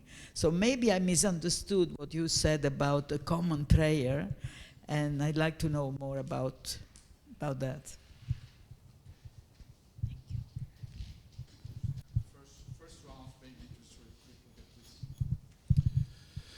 Yes, thank you. The question about young people, which you posed to an older person, and I will say I only have the greatest respect for those who work primarily with young people in our schools, in our educational institutions, in a way that I don't think I could ever do. So we should have the greatest respect for them, particularly on these issues and in these contexts. But as an observation, I think I would say, I think particularly in urban environments in Europe, we find 2 things going on concurrently among young people. On the one hand, there are those who would very much express, as Tahir's just expressed it, well, you know, this is what I'm part of. This is all that I've known. This plurality, my friend at school, my neighbor down the road, this is just life. And we can live it and inquire in it and profit from it to the best. And then there are others who are enclosing themselves in on their own group identities of one kind or another, differently for different motivations and different reasons. Perhaps sometimes for Muslims because of what is perceived to be going on in the world as a whole, perhaps sometimes for Christians out of anxiety about secularization and the loss of status and privilege of the Christian church in this environment. What does that mean for us and for our inherited culture, etc.? So these 2 movements are going on at one and the same time. And within all of that, of course, especially for young people, but not only, is the entire challenge of the social media environment and how one engages with these questions in a social media environment which doubles down on simplicity, on short, sharp things, on also fake news and all of that. So I'm afraid I don't have an off the top of the head answer. I have an observation, a bit of an analysis, I guess, particularly in urban environments in Europe. And this big area of question that I think interreligious initiatives need to pay much more attention to, how to be present and active in an appropriate and good way in the social media environment. And that's very challenging, because you can't just do it by saying, oh, I'm very modern and doing the social media thing, listen to me. In the German political environment, Chancellor Scholz tried to do that by saying, look, here is my case that I take to work with me every day, and then talked about that as if that would engage young people. So it's a big area, and it's one that I hope more future attention could be paid to in interreligious thinking and acting. Now, thank you for your question regarding syncretism. I know this is a red button. If I push it, it's always yes. But you're right. Of course. Participating in the prayer of another religion is the first step.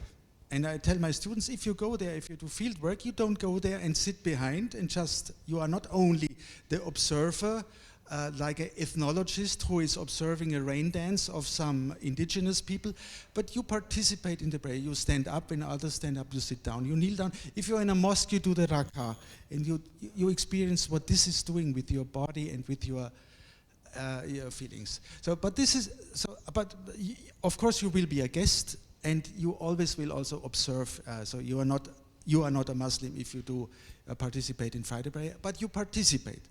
Please try every prayer that you find, that you make experience with the prayer of the others. But this is, to my opinion, only the first step. If you ask me, I as a believer, as a Catholic practitioner, I have to give up. Of course, I have to give up something of my faith, and we gave up so much already. We gave up that no Catholic in Middle Europe believes that God created the world in 6 days. Nobody believes that there was a flood that covered the whole earth, the deluge.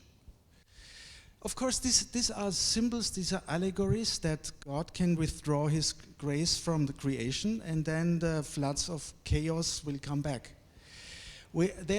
Most of my theologians, they say, of course, the virgin birth of Jesus Christ is a symbol to say He is a divine being, but not that in the womb of Mary of Galilee there suddenly was a sperm of God or something like this.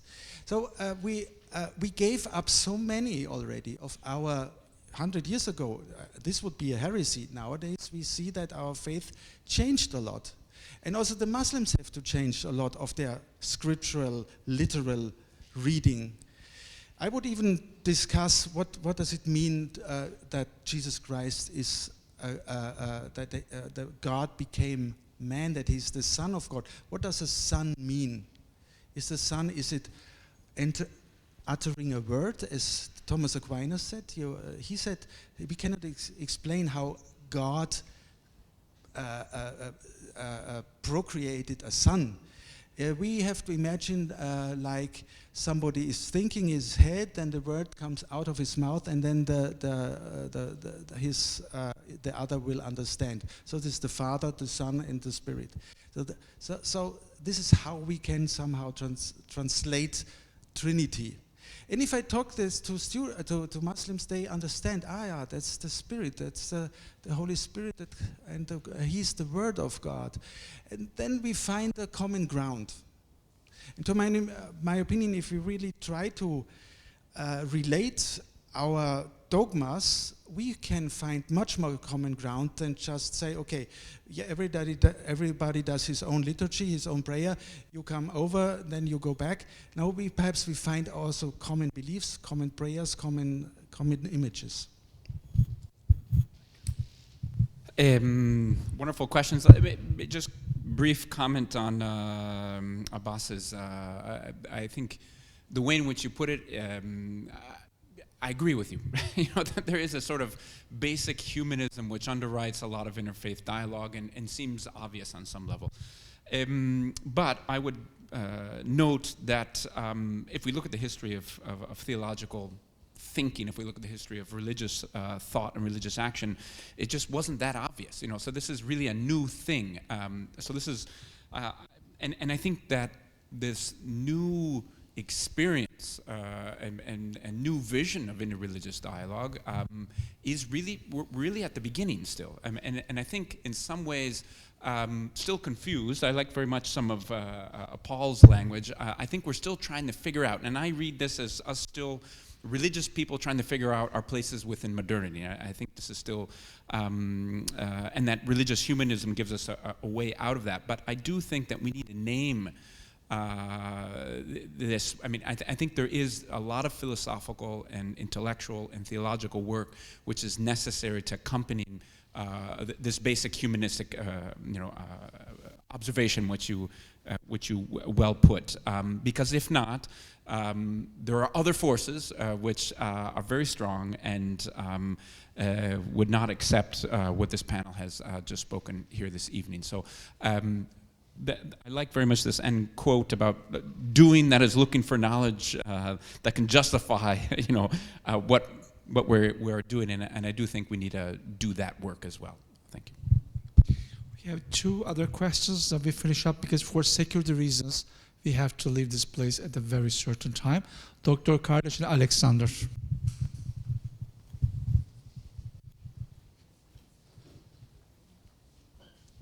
Thank you very much. I'm coming from Berlin, Arhan Kardeş, and my question is to you, Professor Liesman. You talked about the fiqh al-aqaliyya, also the understanding of the minorities. And do you think that interreligious dialogue is very much related to this topic?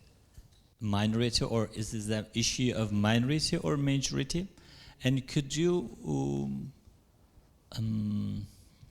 enlighten me about the moments within the Muslim societies which is very much related to or dedicated to interreligious dialogue other than the Gülen community? So this is that a kind of coercion? Is that a kind of necessity, the issue of necessity, or our Muslims are not interested in interreligious dialogue? I want to learn. I'm sure that Yusuf al-Qaradawi has nothing to do with interreligious dialogue, had nothing to do, he's passed away, and also the Salafi movements, but I'm sure that you know some others which are related. Thank you.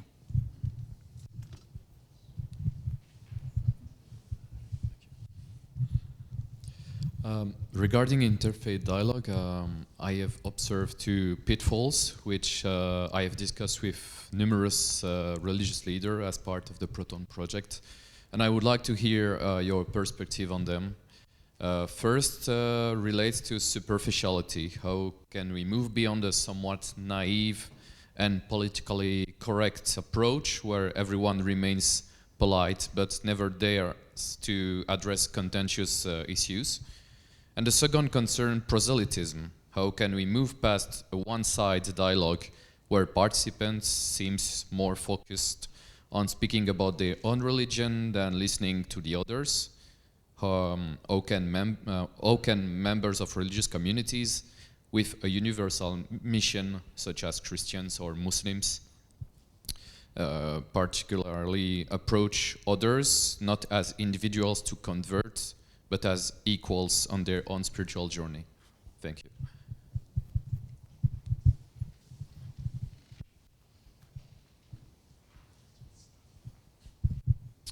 Thanks for the question. Yeah, just very briefly. Let me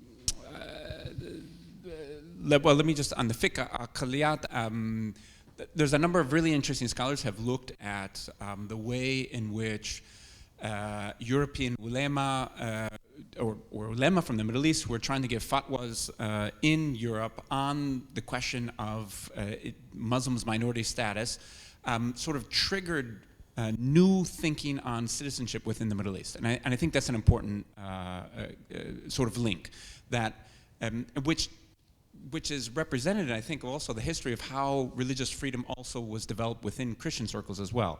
Thinking about what it meant to be a Christian minority in other places triggered more holistic or comprehensive thinking about how to be in the majority and how to treat religious minorities within that. So I think that links there, and there's a number of scholars. A colleague of mine, David Warren, has written a really nice book on this, which I could recommend. I work with a lot of Muslim communities that do a lot with interreligious dialogue, and so for me, it's very present. Now, of course, not all Muslims, as you know, but in the Middle East, I work with a group called Adyan in Lebanon. I think Sheikh Abdullah bin Bay's work, which many people will find controversial, but nevertheless, he has been genuinely working for interreligious dialogue in his forum for promoting peace. And then finally, recently working with the Nahdlatul Ulama movement within Indonesia, which has really invested quite a bit within in religious dialogue. So I see this as a trend. I see this as something which has developed in serious ways over the last 15 years, and it is not just limited to one or two groups. Thanks. Can I respond? Yes, thank you. The two questions about dialogue. One was superficiality, if I remember correctly, and the other was about proselytism. Yeah, okay. So superficiality first. I think, and one of the things I was trying to say in the questions was context is very important. So what might seem superficial sometimes, in some contexts, is actually very important and very profound. As a young person, I used to get, as a young kind of theologian, I used to get very frustrated, Christian, that I couldn't enter into serious dialogue with Jewish people about whether Jesus was the Messiah or not and why not. And really, I was frustrated by it. And I observed Christian Jewish organizations sitting down with each other and having a cup of tea together in England, as you do, and so on. And I used to think, this is so superficial. But then, when I really thought about it, and when I really listened and I learned, the fact that so many of those who were sons and daughters of people who had been killed in the Holocaust would even take the time to ask a question or sit down with me or think even what Jesus has got to do with anything, I realized that sitting down together in an apparently superficial, polite way was actually very profound and was very much more important than what had gone before. So I think we have to look at these questions contextually in terms of what it's possible to do, how far it's possible to do things, what's really important, and this is not simple, I think. The second question about proselytism, and it arises often particularly for those traditions that believe they have been given something not just for themselves as an ethnic community, if you like, but for the world. But to me, the solution to that issue is not that those of us who believe that something was given to us for the world should just say, oh, well, it's just for me as a personal, subjective individual. The question is, if we have received something from what we believe to be God or the divine or however we wish to express that, and we believe it is to the benefit and the value of the whole world, the question is, how do we share that? And how does that translate itself into such that my Jewish and Muslim neighbors, my Hindu neighbors, my Buddhist neighbors can actually see that what I feel I have received is indeed for the world, that includes them too, in the same way that should I hear what comes through the revelation received by the Prophet Muhammad, or what it is that comes through the Torah and the ongoing development of the Jewish rabbinical tradition, still is not only for Jews, but it's for the world.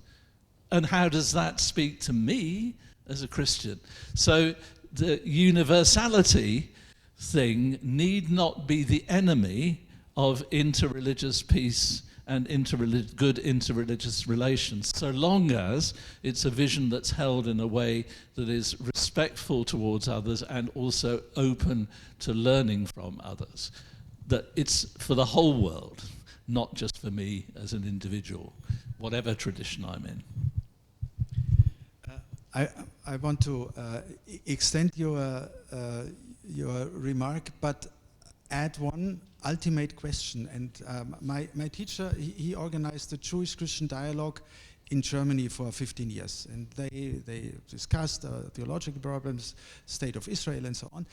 And then they came to a consensus.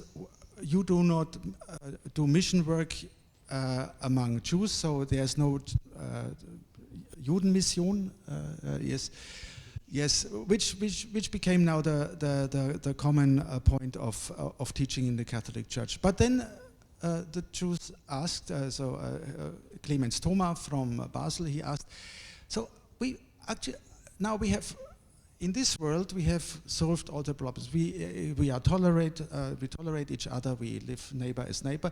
But what is your hope for eternity for us?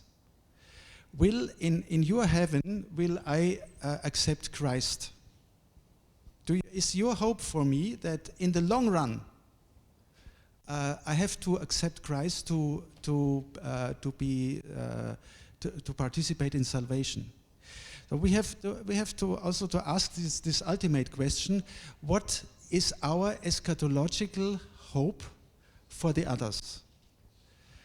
And if you do an interreligious dialogue, but in your back you say, yes, now we are all peaceful, but in the end of the days, when the Lord will come, then the Jews they understand. Or perhaps if Muslims say, yes, now we are in good terms, but in the long run, you will accept Muhammad as the final prophet after you are dead, because our God is so merciful. So do we extend our, do we have one heaven or do we have different heavens? And what is the eschatological fate of the other? And then it comes to the syncretism again. Do we have a common goal? Or do we have ultimate different goals? You are with Christ, you are with Muhammad, you are in Nirvana, what else?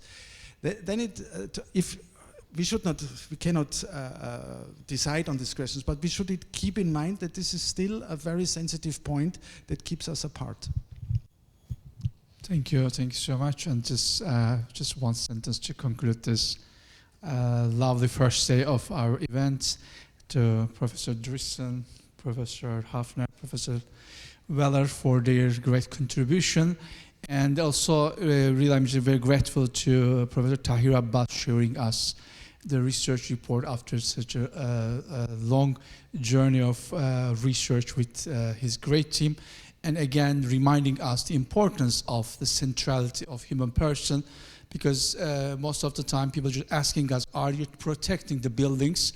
Not really. This is like a secondary goal. We are protecting human persons who are praying in this place of worship. So our focus is, of course, for everything that we are trying to do here, the human person in the center. Thank you very much, and see you tomorrow morning. Thanks so much.